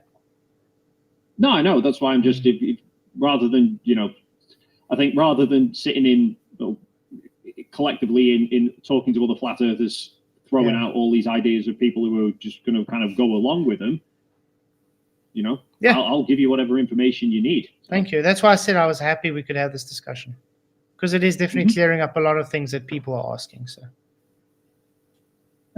That's what Dave's good at. Otto for $2 says, respectfully, in a nice voice, Flatzoid is a moron. Well, we're all entitled to our opinions. Thank you. Bruce, $5 Canadian said, Lloyd, you can go to Antarctica to debunk the 24-hour sun yourself. Do you have any plans to do so? You know your own research. There's nothing to debunk. Again, the sun being there 24 hours doesn't change whether the Earth is flat or not. It doesn't ignore that the Earth is stationary in closed plane. Just the Messenger 199 says, Flatzoid, you need some straws. You seem to be grasping at them. No, I'm asking questions which people have been asking so we can get answers. That's all. Yeah.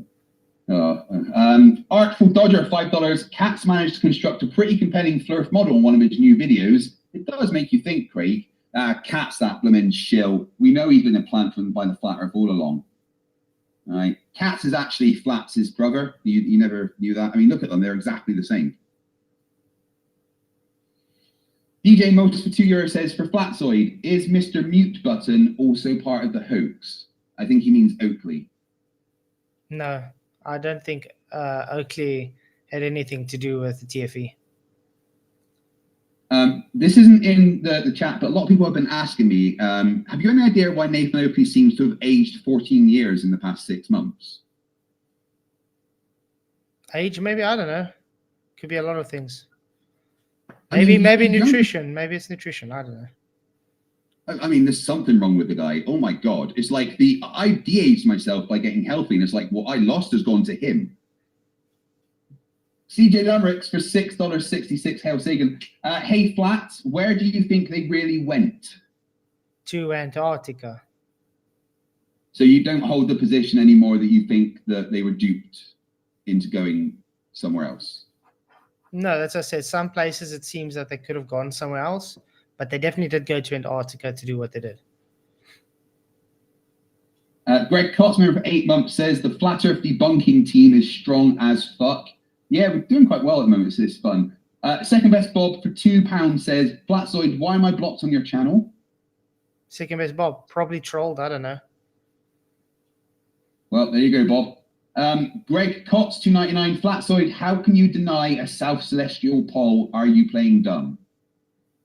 Never denied a South Celestial pole. It just said there is no actual South Celestial pole. They gave it to Cygnus Octantis because that is the most, observed point where things rotate in the south. There is a South Celestial pole, but it's just a point that's devoid of any stars, right? That's why I said. I think exact point that it is. I think the question would be, Flats, because we saw the stars rotate around the South Celestial Pole looking directly south from Chile. Mm-hmm. And I'm assuming I you see see this the as same well. thing. Yes. You see the same thing looking directly south from South Africa, and people in Australia see the same thing looking directly south from there. So obviously, all works in the north because everyone's looking north towards the same point in the sky. So you need to work out some way of, on a flat surface, how all the different locations looking outwards from each other can all see the same celestial pole. Well, you don't look directly south-south. You can look a bit southeast or southwest to look at us. Depends on your location. And it's also different times. You don't look at the same time in the same direction. No, but you see the same stars. Yeah, you see the same stars, but that doesn't mean that everybody looks directly south. Some people look a bit southeast, some people look a bit southwest, and it's at different times at different locations. No, we were definitely looking directly south, Well, and I'm pretty sure you. Well, were where I directly stay south now, in the bush, when I look at the Southern Cross, it's in a different kind of. If I have to look to the south point of the Southern Cross, I look more southwest now than compared to where I used to live, deeper down south. So it depends literally on your location. On do you look more southeast or more southwest? But you're looking south, but it's based on your location and time. But if you were on several different points on the same latitude, you would all have just look exactly south and see the same thing. No one looks just directly south. What do you mean? There's no just directly south. You're looking a bit southeast or a bit southwest to get to look at that point. Well, I aim my camera directly south because I'd set up my EQ mount the day or during the day to give it a test run. So I had to work out exactly where south was. So I know, looking from the pier in Punta Arenas, where the mountains are, they create a gap where the estuary runs out. The edge of those mountains was south. That was where I just went out and pointed my camera towards, and the South Celestial Pole was there. Mm-hmm. Yeah, from Punta Arenas we were. Yeah. So the South Celestial Pole was directly south from my location. Yeah, Australia now come to South Africa and try the same. But on the same latitude, you would. Anywhere on the same latitude would be able to look directly south and see exactly the same stars, right? Well, there's another test people can do. Okay. Wow.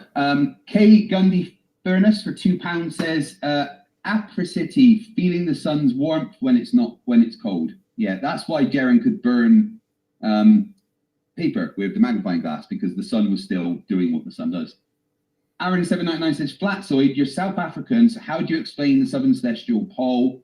Please be the first to explain it. Craig, dry herb vapes are the best. Yeah, I'm fucking loving my dry herb vape. Thank you very much, Rachbot, for the suggestion. Yeah, Flats, how do you explain the Southern Celestial Pole if the Earth is flat? It's the stars that move in the firmament. And what, they're just doing random circles, different sides? They take a circuit. Okay. What more must I explain? It just takes a circuit. MTUK for £10, thank you very much. Why did so many legitimate flat earthers turn it down? Did they also have a typo in their emails? Sorry, you guys had your arguments ready before anyone showed evidence. Oops, I made a claim. True, though, cope. Yes, the question there is, why do you think so many flat earthers turned down the trip, Flatzoid? Like Eric Dubay, Mark Sargent, they were asked directly and have all said that there's no sun. So why do you think they turned it down? Well, I can't divine their motives, but for me, it's simply I don't find it worth my time to go there. As I said, it doesn't prove anything, and I would rather spend the time with my family. It does seem slightly suspicious, though, Flatzoid, to be fair, because I think flat earthers have managed to spend more time since we published the videos. Flat earthers seem to have spent more time trying to refute all of the videos than we actually spent there capturing them. Mm-hmm. Yeah, but that's what I said. That's what we are. We have to be skeptical and go through everything. We're fine combing everything and going through it. That's why there's so much videos coming out. Oh, I know. What I mean is that, rather than trying to go through videos with a fine tooth comb and trying to find any tiny little anomalies that don't make sense, it probably would have been far more conclusive for you to go there and see it with your own eyes. But Well, let's put it this way. Do you think I still wouldn't have called Whitsett out on his deception and Duffy on his deception if I went and still saw the sun? no, but we wouldn't be having this conversation now with you trying to ascertain as to whether we actually captured a 24-hour sun or whether we made two completely separate trips to Antarctica to try and fake it all. You know, you wouldn't have that skepticism right now. It would be a case of you'd be sitting there going, yeah, there was a 24-hour sun. We saw a 24-hour sun.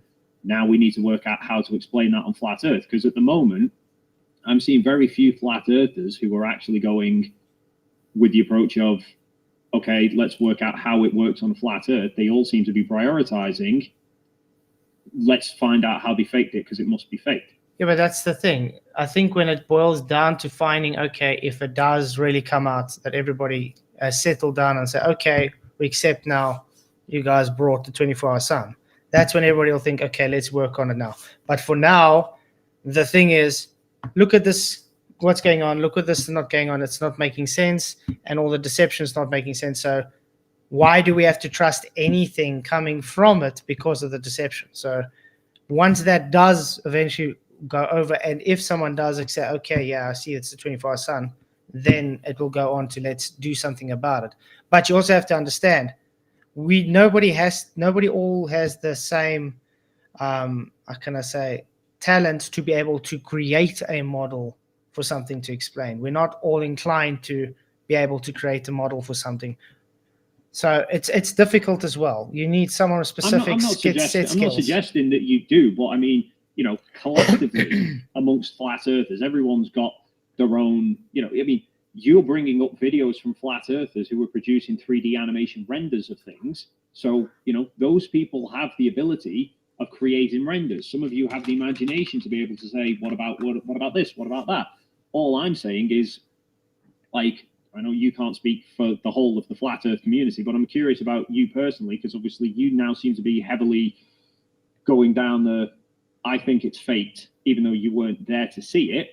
You had opportunities to come along. You could have done like MC Toon and Critical Think. You could have tried to at least crowdsource it, show willing, even if whether that would work or not. There was the golden ticket offer that wasn't Will paying for somebody. It was completely separate funding. You didn't even put your name in for that. Yeah, well, like I said, first of all, I don't like McToon at all. Everybody knows that. So I wouldn't be able to get along with McToon on that. I would feel too awkward to sit there with McToon. Okay. Oh, don't worry, Jaron and Austin were struggling with that as well. But what all of that was before he'd come out as.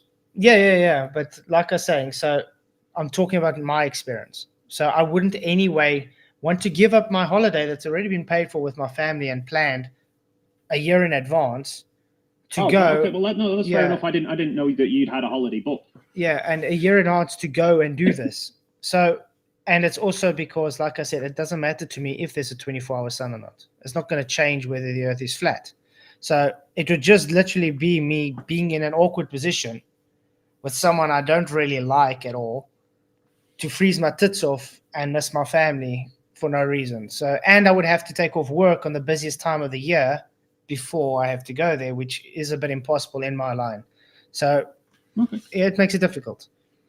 No, that's fair enough. It's just for me, it just seemed to be all flat earthers just seem to steer pretty much completely away from it. When, you know, kind of for me, if you kind of a truth seeker, go and seek the truth. There's flat earthers who spent money going up to the north to go and film stuff and trips here, there, and everywhere to try and prove it. Mm-hmm. And Antarctica's sort of one that's been a major talking point for years. You know, it would have been, you know, it would have been pretty conclusive to go and see it with your own eyes and say once and for all, yeah, there is a 24-hour sun. So how does that fit with our worldview? You know, because obviously your impression of the world before that with the AE map is completely wrong. Yeah, but that's why I've always never pushed the AE map. I've made it very clear that this is why Jaron and them had the issue they do, because they were pushing their AE map as like a model. And we've made it very clear. Every map has their own function. AE map has its own function, but a model, I don't ascribe to any model. If I had to say a model, is the Hebrew cosmology, but that also doesn't describe everything you need to know. So I think it differs from flat earther to flat earther with everything as well. I think the ones that are struggling the most are the ones that have been pushing the AE map as the flat earth model. I think they were dragged into this hole, and now they're stuck to try and defend their AE map as the model after years of telling, hey, listen, yeah, it's just a map. Yeah, but So a map that's is a oh, go on, Craig. Sorry, I was just going to ask if it was me and Dave rather than Toon and Dave, would that have changed your mind? Probably, yeah. Or could you stand me either? Probably. Look, I think I'd rather have more fun with you guys than Toon. Let's put it that way. I can't wait to meet Toon one day. All right. Matt said, says, Dave, is it true Whitsitt was drinking in Chile and Antarctica? No. Well, I didn't see him drink in Antarctica. I don't think there was any alcohol, or there might have been a bit in the food tent.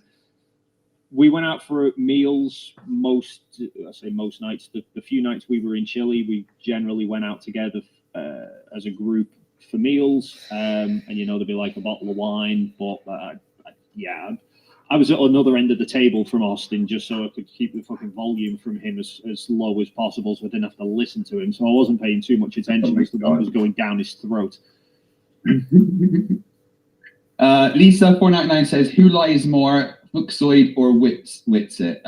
Well, in my experience, Whitsitt has lied every time we have ever spoke to each other.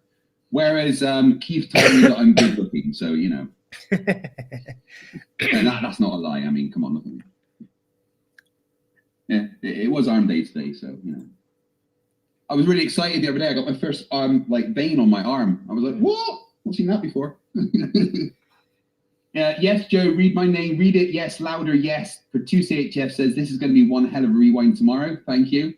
Martin Smith, pop in there, super chat. Cherry, £4.99. Flatzoid, I thought you were trying to persuade us that Antarctic sun was faked. Why are you fussing about boots and t-shirts?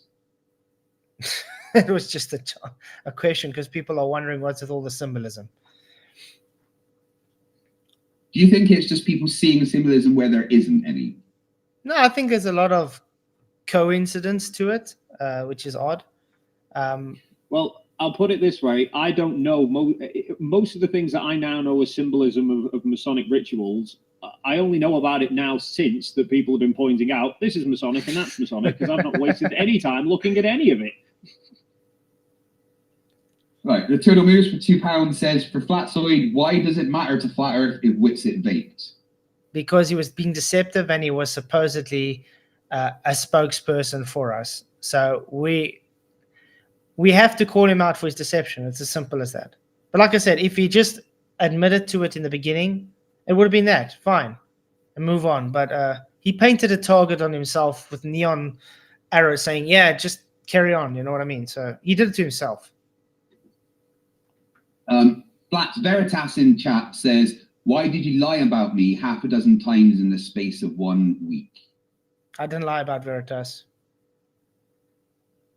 Fight. MTUK £5 says, oh wait, one before I go on, deception. Flatzoid, what's your thoughts on Will's sermon clip that's going around? We actually went through it last night again. We didn't go through the whole thing, but he is trying. It looks to us as if he's trying to use the deception sermon as almost like a failback to say it's okay to be deceptive. So if it does come out he's being deceptive, he can just say, yeah, but I did it for the greater good kind of thing. But yeah, I mean, that is literally just saying that there is circumstances where the moral thing to do would be to be deceptive, right? No. And do you not agree with that? There's a difference between deceptive and just, protecting someone. Well, I mean, but if to protect that person you have to be deceptive, that's still being deceptive, right? No, because a murderer trips up at your door and says, I want to kill your wife. Where is she? You're not going to go, well, she's in the bedroom, go and have fun. You're going to go, I've no idea. I haven't seen her for a week. That's not deception, right? But that's not deception. Deception has got to do with... You're still lying. You're still saying something that isn't true, right? You intend to harm. It was with deception. So if you're saying, don't listen, think yeah, these it's people just are not regular here. If you're saying these people are not here because you're going to murder them, you're protecting. That's not deceiving. I mean, it still is deceiving the person that wants to kill them. No, they would kill you. Will they kill you as well? They'll probably kill you as well for hiding them, correct? Yeah, but that doesn't change the fact that you have told them a untruth. Well, let's put it this way. Yes, you probably lied, okay? But what will God look at? He looks at the intent of your heart. So he goes and says, okay, you did this to protect the people. You didn't do it to deceive anyone. You understand? So there's a difference. Well, you did do it to deceive someone. You did it to deceive the person trying to kill everyone, right? No. Okay, that we'll have to. I don't agree with that. You did it to protect the people. MTUK £5 says, blah, blah, everything is fake. That's all we get from these lot now. They need to see it, yet they refuse it. They refuse to go and call it irrelevant. What is the point? Do you agree that Flatzoid, Flat Earthers just nut at everything? No, I don't agree. Okay. Eddie Reese, $2 says, Dave is being so patient. Dave, you're a good guy. Yeah. Thank you. Can you your secrets? Like, is there some kind of meditation ritual you go through, or are you heavily medicated? Is your sensei a Vulcan one? I'm not sure, but I need these tips. Raf for $4.99 says the faces in Dave and McToon looking younger and fatter could be two separate cameras with lenses of different focal lengths. Flats. I did say that, did I not? Yeah, you did. Probably sent that beforehand. Jiffy Cones, $5. Keith, why didn't you include your email in your channel description until after the Antarctica trip and MC Toon brought it up to you? Because it was on, and then my channel got hacked, and I forgot to put it on again. And when McToon pointed out it wasn't on there, I put it on in case someone needed it in future. But you put it on wrong, didn't you? No, that wasn't me. What? You didn't put Flatzoid instead of Flatzoid? But that's what appeared afterwards. I'm confused. I didn't put Flatzoid. I even showed I could change McToon's bio live. I even changed Duffy's bio live, so it's very plausible. Flats, is there any, just while Craig's been rambling on with the super chats for a while, is there any more questions that have been popping up on your side or anything? Got one. Where's the super chat?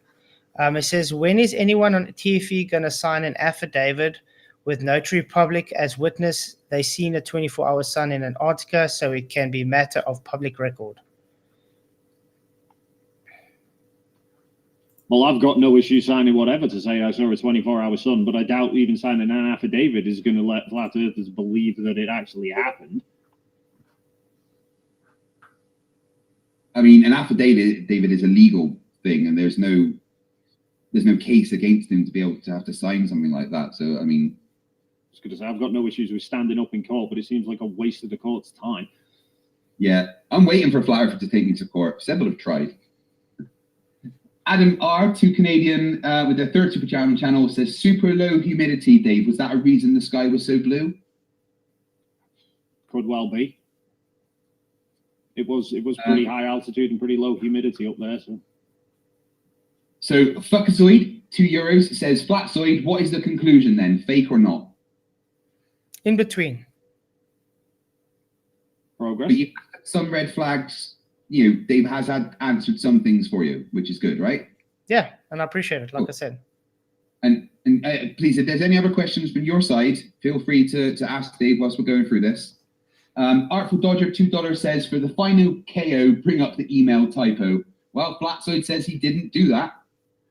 The Drunk Debunk Show, $4.99 says, dang, I'm late to the derp session. Hope you're all well. Thank you very much, Drunk Debunk Show, guys. You should go and subscribe to him. Fletcher Boy, $4.99, lines of motion. Huh? Do you agree with that lines of motion stuff on the sun, Flatzoid, or is that just something you've seen? That's just something I brought up that I saw today. I said I have to still go look through it myself and make sure that that's really, like I said, I'm skeptic with everything I see. So I'll have to look through it myself and see if that's really, if he really used all 1,225 whatever shots and lined them up to make that distinction. I can add to that now, Flatzoid, and tell you there's actually, if you go and look in the Google Drive folder, there's more photos that aren't in the time lapse because I've messed up If you the shots ran the shots that I gave Toon, the sequential numbering stopped at 9999. I'd completely overlooked when I sent them to Toon. Once my camera reaches 99999, it starts back at 001, but it moves them into a new folder. So there's about 130 photos extra that I didn't put in the time lapse to Toon that I've uploaded to the Google Drive since. I've spoke to Toon and asked him. I've sent the extras to him. That I'm going to get him to add to redo it, and I'm going to put a video out to correct it. But you can actually see the sun drift out of frame. Okay. Cool.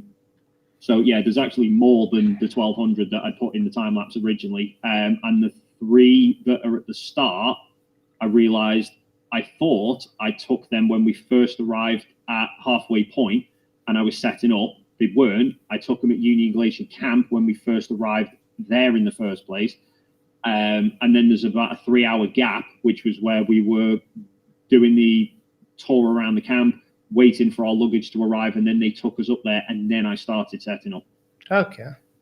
Cool. I'll wait for that then.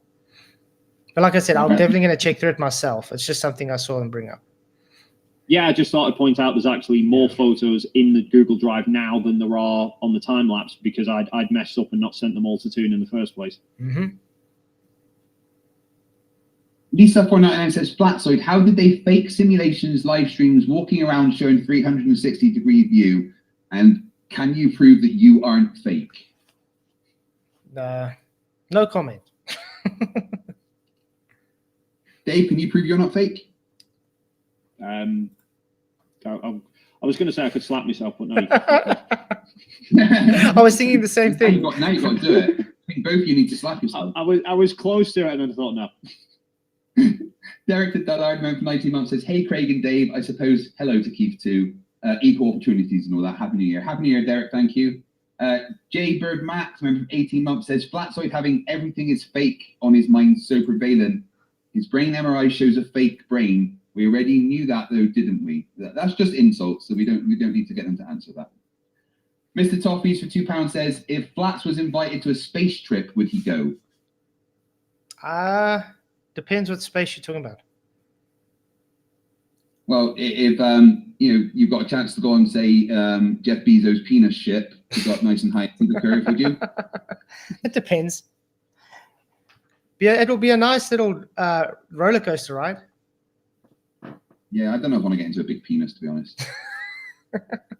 Alejandro Vallejo, 50MX, says, Man of Stone, he is the same clown that doesn't understand the difference between force, acceleration, and displacement.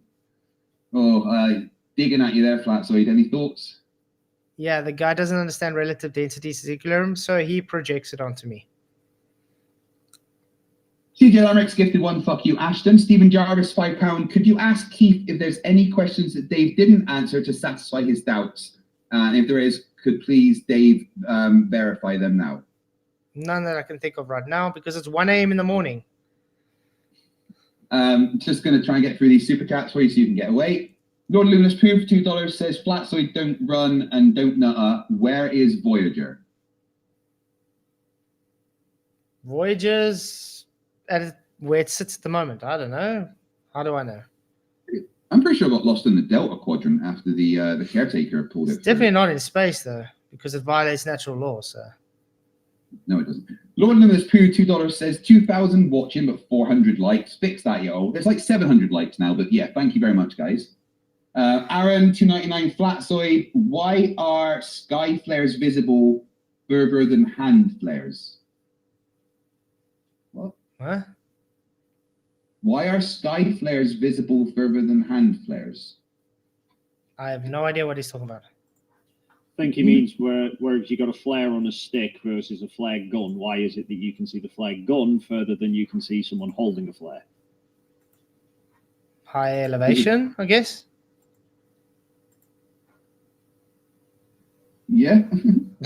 Richard Walker has been a member for 3 months and says, Dave, great work in Antarctica. Love the live stream. Flatzoid, you seem quite reasonable at times, but I still don't understand why you think the Earth is flat. Because the Earth is flat. It's observed to be stationary, enclosed. Bad Flatzoid. Plain. Design Song 1 for $10 says, yes, Flatzoid showing the same sunspots from the same side of the sun from everywhere on Earth proves a local sun, depending on if you personally consider 93 million miles local. I mean, it's definitely local to our solar system, but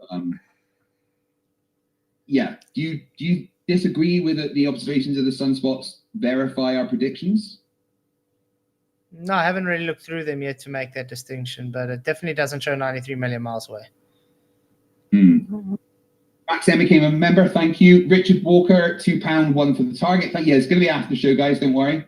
We are Golgafrinchians for £5 says Flatzoid. Can you admit that Dave's receipts have shown your relative density about some of your questions regarding TFE faking the 24-hour sun? Like I said, I'm in between now. So, yes, some of them have cleared up some things. Well, that's good. It's progress. We like that, don't we? Yeah. Steve C, £5 Zoid said, if your Insta360 shows a 24-hour sun, then I can accept it. So make him sit through it so he can't deny it anymore. Flatzoid, you've got to watch a 24-hour video. You up for that? Wow, that's as long as you guys are gonna sit with me and super chat it, then it's fine. I mean, that actually wouldn't be a bad stream. A day-long stream with the 24-hour sun going in the corner, just talking. You could do that. But do I have to do it in 2 times, remember? Can I do 12-hour streams? Yeah, true. Divids 5 euros says, you accept claims from an ancient book on faith because it says so, but all of the footage from TFE is somehow not evidence. What is evidence for you, Flatzoid? No, the Bible validates what I observed, not the other way around. I was always a Christian glober before I was a Christian flat earther. Fair enough. Sparky MJ, member for 60 months. Dude, I'd like to know if Flatzoid is ready to accept the evidence, given he hasn't put forth any credible refutation. But we did say that he's halfway in between now, so I think that answers that. Jaywalking 10 euros, question to Flatzoid, why do you keep trying to debunk a globe instead of coming up with a working model or even actually learn the stuff you rant about? Kudos, Dave Mckeegan. I don't need to debunk a globe because a globe hasn't been shown valid yet. Thoroughly disagree with that. I think Dave would as well. Sparky NJ, $5. Count my member chat. It could be whatever. Then he must concede. Oh yeah, we've gone through that one. Max M, $5. If anything, the final experiment has brought globers and flirts together, and both know that Witsit is a compulsive liar. Yeah, I think we can all agree on that. The fuck you, Witsit, right? Dave spent personal time with him, and he nearly has to have therapy. He lied to Flatzoid, and he lied to me. So yeah, all sides get to dislike Austin Witsit. So you know what he's done? He's run away and joined Globebusters because they're the only ones that will have him. Judy Bassett, 10 euros, says, watching this to listen to Dave. You got a fan, Dave. Thank you. Douglas Jenkins, $2. Flatzoid, can you convince me that South Africa is real? Yeah, come to South Africa. How's that? You going to pay? No, they want to know it's real. I don't need to pay them. They can go. I did consider South Africa for one of my holidays next year. Yeah, come to the bush. Definitely well worth it. Lions. Bob, $2. Yes, thank you for the meet and the target. Hugh Jars, $2.99. Flatzoid, have you received your invitation to the final experiment yet? No, still haven't got my formal invitation.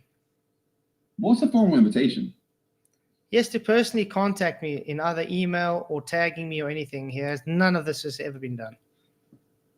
Oh, I would ask Flatzoid, formal invitation to what? Apparently, I was formally invited to TFE to go to Antarctica, take part as a participant. I was never notified of this. No, you were one of the 48. But was I notified? List. Well, you were aware of it because you've been on streams.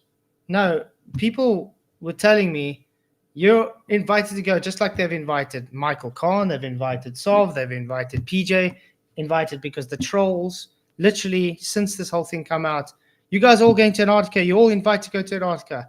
So when they asked me, you've been invited to Antarctica, yes, because everybody's invited to Antarctica.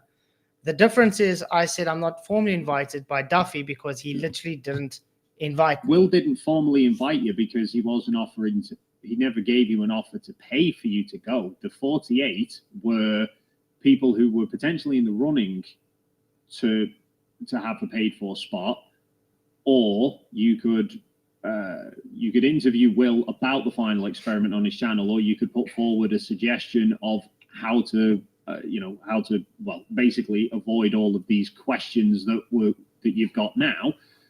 That was what you were invited for. So he never actually invited to pay for you to go to Antarctica. No, I didn't say that. We're talking about formal invites. I know, and I just mean like you're making like a big deal of you didn't receive a formal invite. No, the reason I made a deal of this is because we're under the apprehension that he's already planned to have Whitson and Jaren go anyway, way in advance. It was just a farce to make it look like he's actually wanting flat earthers to make it look fair. Well, didn't you say that? Did you just say that other people you knew had been invited as well? Yeah, and a lot of people have been. People got emails. Right, so it's not like it was some conspiracy of their own. Let's put it this way: even if I got an invite, and a lot of people, do you think any of them would have been chosen over Jaren and Whitson?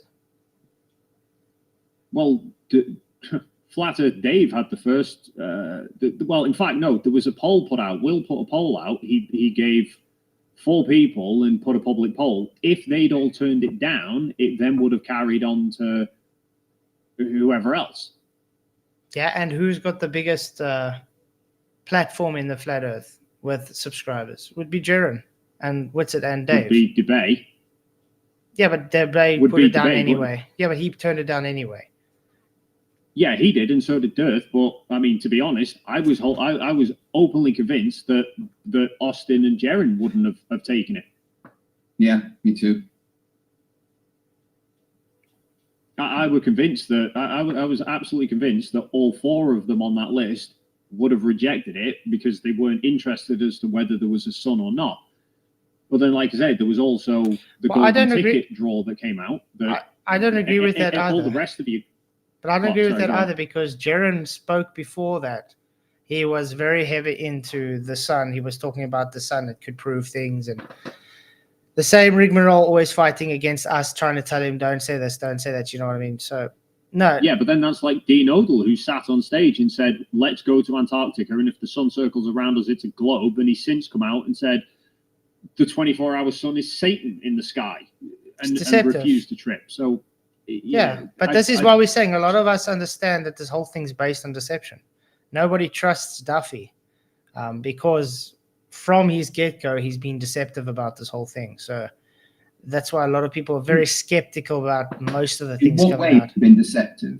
He started out first lying, saying he doesn't even know who's part of it and who's joining, and he even lied to Sean from King in Context and made wait, you're asking, and then even made an apology video and lied in his apology video, and since then has had more deception that's come out. So yeah, we don't need to trust the guy. It's as simple as that.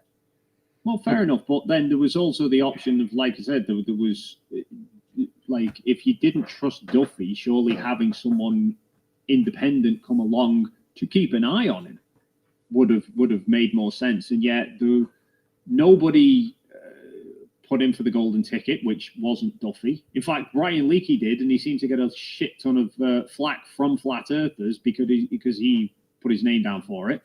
And nobody, well, Critical Think and MC Toon weren't paid for by Duffy. They paid for themselves. No flat earthers even attempted to crowdfund. Yeah, like we're saying, because we don't see the need to, because it doesn't prove whether the earth is flat or not. Well, I mean, I would question, if you don't trust Duffy, keeping an eye on him would have made more sense. And if it doesn't matter, if the 24-hour sun doesn't matter to flat earth, then why are flat earthers making so much of an effort to try and discredit the 24-hour sun footage rather than just go, okay, there's a 24-hour sun, so what? That's what I'm saying. At the moment, it's this, if it's true, why so much lies? That's what's going on at the moment. But if it does come, there aren't actually any lies, though. So I think pretty much everything that you've come at me today seems to be just misinformation or misunderstandings of things, or not knowing exactly what happened because you've not asked the questions to the people who actually went, or the people you have asked is a pathological liar. Yeah, but like I said, that's the whole reason why everybody's feeling this way, because of all the deception. It's again not about if we see the sun or not. Anybody can accept if we see the sun, that's fine. But at the moment, everybody's processing through why all the lies. I know it just seems a bit strange that I mean, so far there's not really been, what lies have there been apart from Witsit and Vapegate? The rest of them, at least the ones that I've seen. I brought a few up tonight with the bags, the But they haven't- times, the things. Yeah, But okay. that's all But just like I Witsit said, not understanding stuff. I was going to say that was Witsit complaining about bags and the times that we'd arrived, which was him lying, not. Yeah, no, TFE, I understand. We understand not that's deception in TFE. You know, the times that we were in Antarctica for isn't lies. That's Sovereign Soul seemingly under the impression that we're lying when we actually weren't. no, I understand. But yeah, I'm Sovereign just Soul, who won telling the you. quickest to throw Jeranism under the bus award. Good boy. Well, Jaren kind of asked for it, to be fair. But yeah. No, we really Yeah. didn't. Not after him and Sol have been such good friends for a year. Right, I know that you can't stay fair flat, so I'm going to go through and see if there is questions for you specifically. Douglas Jenkins, $2 says, Flatzoid, why is the equal size of the sun interesting? Because if angular size doesn't change, it still goes for what you guys claim. But so yeah, it's interesting. Like I said, I still have to look through the stuff to see properly. Yeah, that's something that would match our model, right? To a degree, yeah. And thank you, Douglas Jenkins, there for your 10th super chat on the channel. So many super chats, guys. Thank you very much. Winston says $5 million. If the A map is not the flat Earth map, then what is the flat Earth map? There is no such thing as a flat Earth map, just like there's no such thing as a globe map. I mean, this is a globe map. No, we've been through this before. That's not a map. It's a globe. It's a map. globe, but it's not a map. No, but Okay, it maps out the okay. We've Would been the through question this not before, be? man. Would the question not be? What is the accurate representation to scale of distances between all points around Yes. Earth? Okay. Well, I mean, if the Earth is flat, then surely there should be an accurate representation. yeah, but I this, mean, It's yeah, never Flatzoid, but you'd have to have a way of knowing the distances between all places in order to navigate round successfully. yeah, and it's based on a horizontal plane. Right, but why is it then you say it's based on a horizontal plane, but you can't actually show the accurate one single accurate Every map- representation of it? Every map in existence comes from horizontal datums. Oh, goodness. All right. Where's Wally? $5 says, Flatzoid, would you like to watch the drone footage of Union Glacier Camp from Halfway Camp? Because he's got a link for you. Really seen it.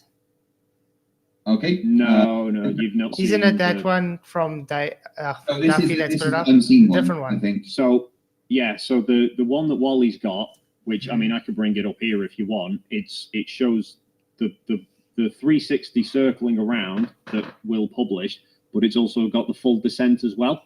So you can actually see Union Glacier Camp disappear, I don't know, about 20 feet before it lands back at halfway point. In fact, it landed while I was in the middle of live streaming because you can see me on the table. Yeah, you did say there was a hill in between there or something, and like it's in a valley, the camp. So Yeah, Yeah. it's not flat. I mean, it's pretty much ice between us, but it's not flat ice. It drops down. So the camp is at a lower elevation to halfway point, and then the base of Mount Rossman's down a valley because that's why there's flags at the south end of the camp. They said don't go down there because there's a great big ditch. yeah, I heard that they're talking about you fall in there. It's quite dangerous. Yeah, that's pretty much why they told us not to wander off into the snow areas. If you look around the camp, the trail that we're walking on is all where they've cleared for the ice marathon runners. Yeah. So it's all packed down ice, which is why we're not leaving any footprints. And they said don't wander off into the snow because we can't be sure as to what's under there. Nobody's been to check. Mm-hmm. All right, Indie Tiger Sci-Fi Review for $10 says, Flatzoid, I navigated ships in the Navy. Why do ships crossing the ocean follow curved paths to reach their destination? If the Earth was flat, you could just follow a straight line. You follow dead reckoning. You don't follow curved paths. No, dead reckoning is what you do when you've got nothing else to go by. When you've got You still navigation follow terms, you don't do navigation. dead Still reckoning. based on dead reckoning. You have your previous and your No, it's set not. to. Yes. As a navigator, Flatzoid, I'm telling you, you're wrong, bud. You have drift with currents. You don't follow a curved path. That's talking rubbish. You do. You literally. You map don't. out curves No, you to don't. take- No, and you as don't. a navigator myself, I can tell you that is a factual thing. You have to learn this in basic training in the Navy.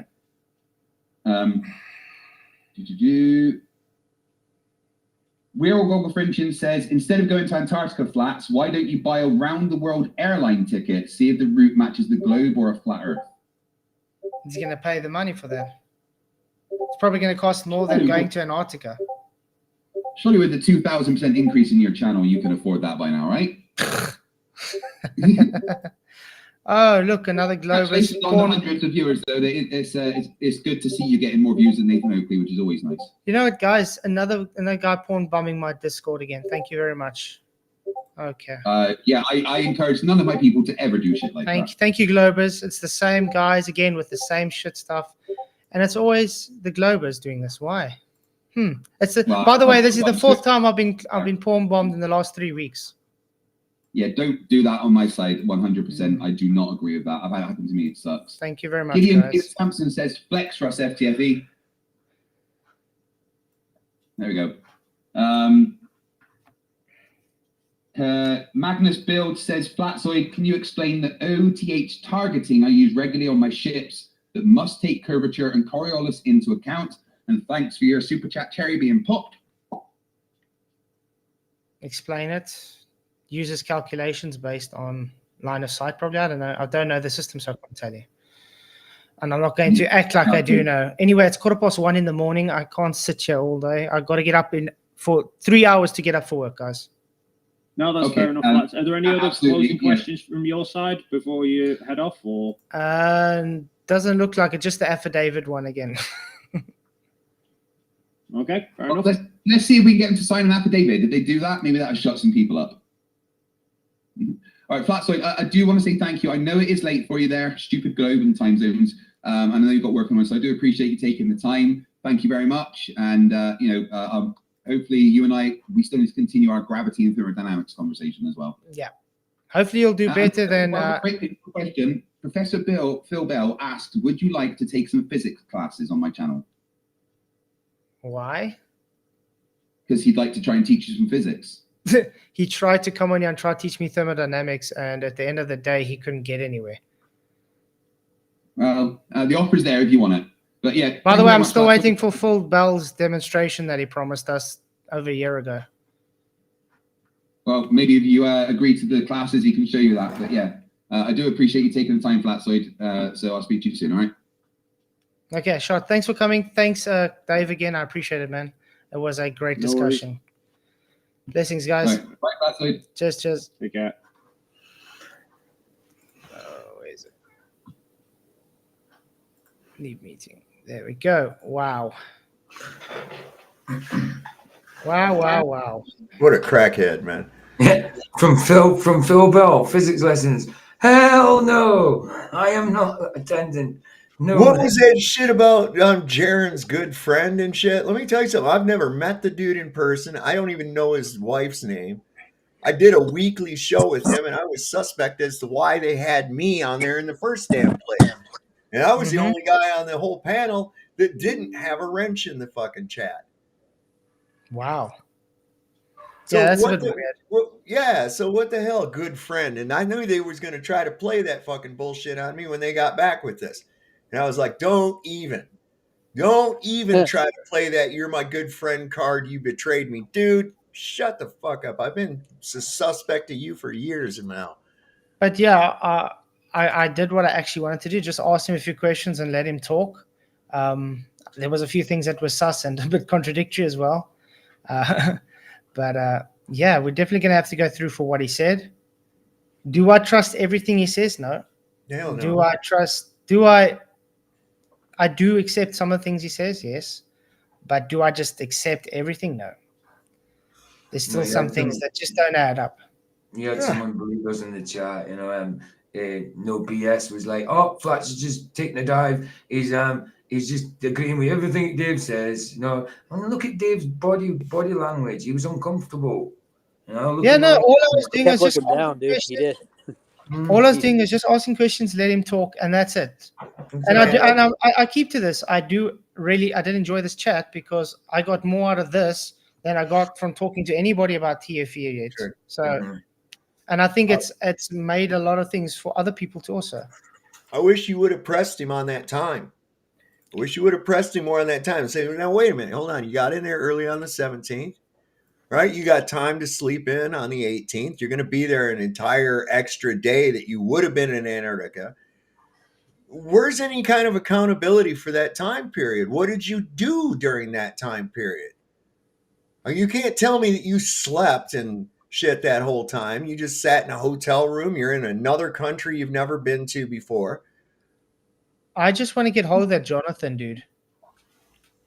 I mean, it just sounds Because like I find that still sus. Mhm. That whole Jonathan guy that just comes out of nowhere that's, got links to Disney apparently, and he's, I don't know, more with the Globers than anything. So, I don't know. Well, But he was a guys- full-fledged producer, dude. That's what it was. He produced his films. I still don't know why I don't buy the thing that they couldn't have restarted the 24 hours. I don't buy that. No, that was a flimsy ass excuse. Yeah. And why was the video that was captured taken down off the platform? Yeah, I just want to read the super chats quickly because I did get a few. So I want to say thank you again for the super chats, guys. Sorry I couldn't read it out. But Matt Eastman, did the sun move east to west or west to east? I could have asked you that. I think you would have said east to west though. Roger Little, thank you for $5. Yep. Dave the Chipmunk tell all he is learned how to act. And LJ, I think we had $2 says they definitely talked to lawyers before this talk. I got that feeling too. They kind of got their story behind them. Mac for his $5, thank you. He says, when is anyone on TFE going to sign an affidavit with Notary Public as witness?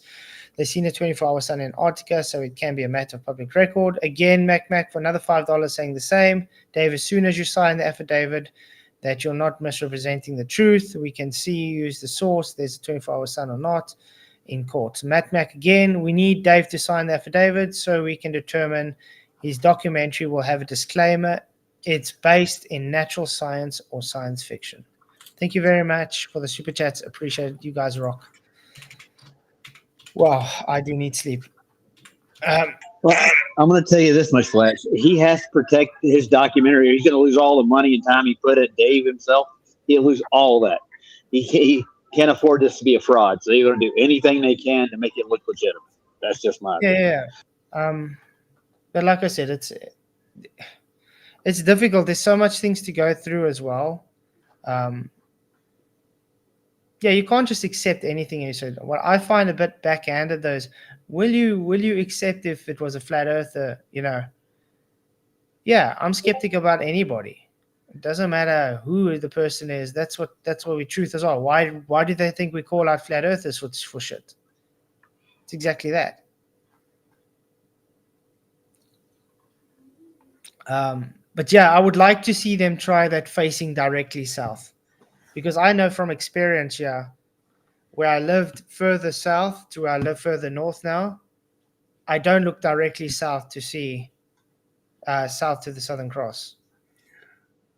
I have to look a bit of east-west or southwest. So it does depend on location.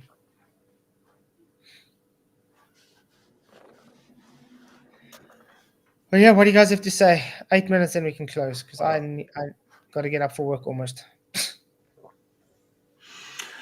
I mean, yeah, I suppose it cleared up a few little things, but I'm still really on the wise. I still think it's fake. It's still a lot of discrepancies going on. You know what I mean?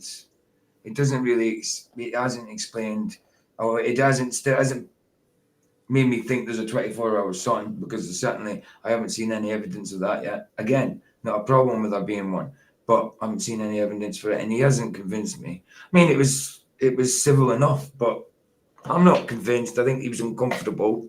He kept looking away and that. I mean, some people said, the guy in the chat says he looks chill. No, Flatz is good. He's all chill. I said, no, he's uncomfortable. He's just acting chill. Yeah, if you looked at the body language, yeah, it was a bit telling.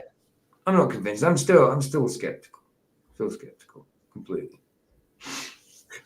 Go live, Sav. No, I don't think so. I just got off work a little while ago. I don't feel like shit. Yeah. Pulling up carpet all day. Oh.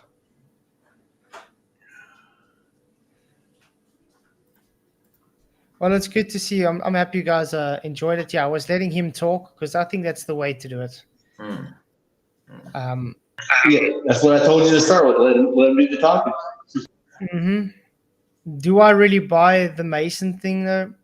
Of course not. It's always something. It's so you can easily. Well, here's the bottom line to it. Anybody with a brain in their damn head would know this. The boot's not going to keep your battery warm.